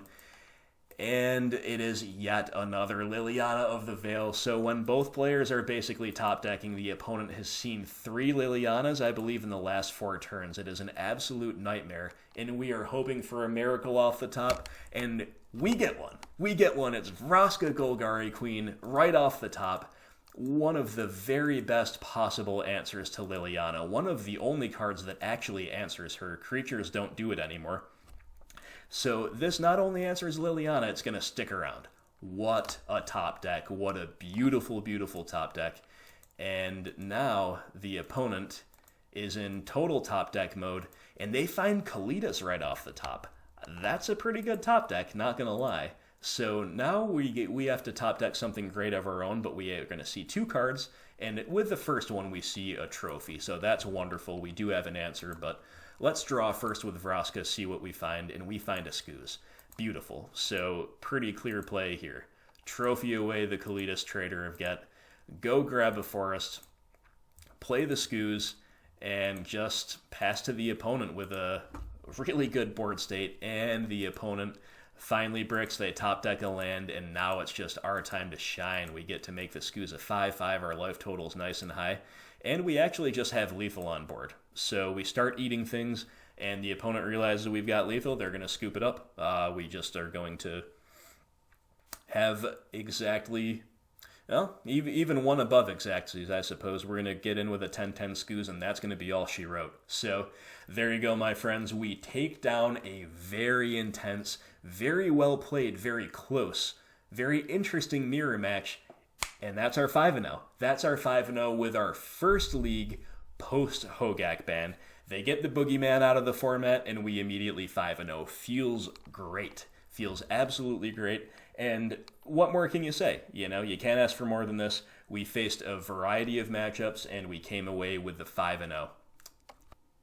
Well, my friends, maybe I just misspoke, because we could ask for a little bit more. We could have asked for this one to get published. Sadly, this did not make it. Here is the latest dump of 5-0s, and we got beat to the punch by Jansikis?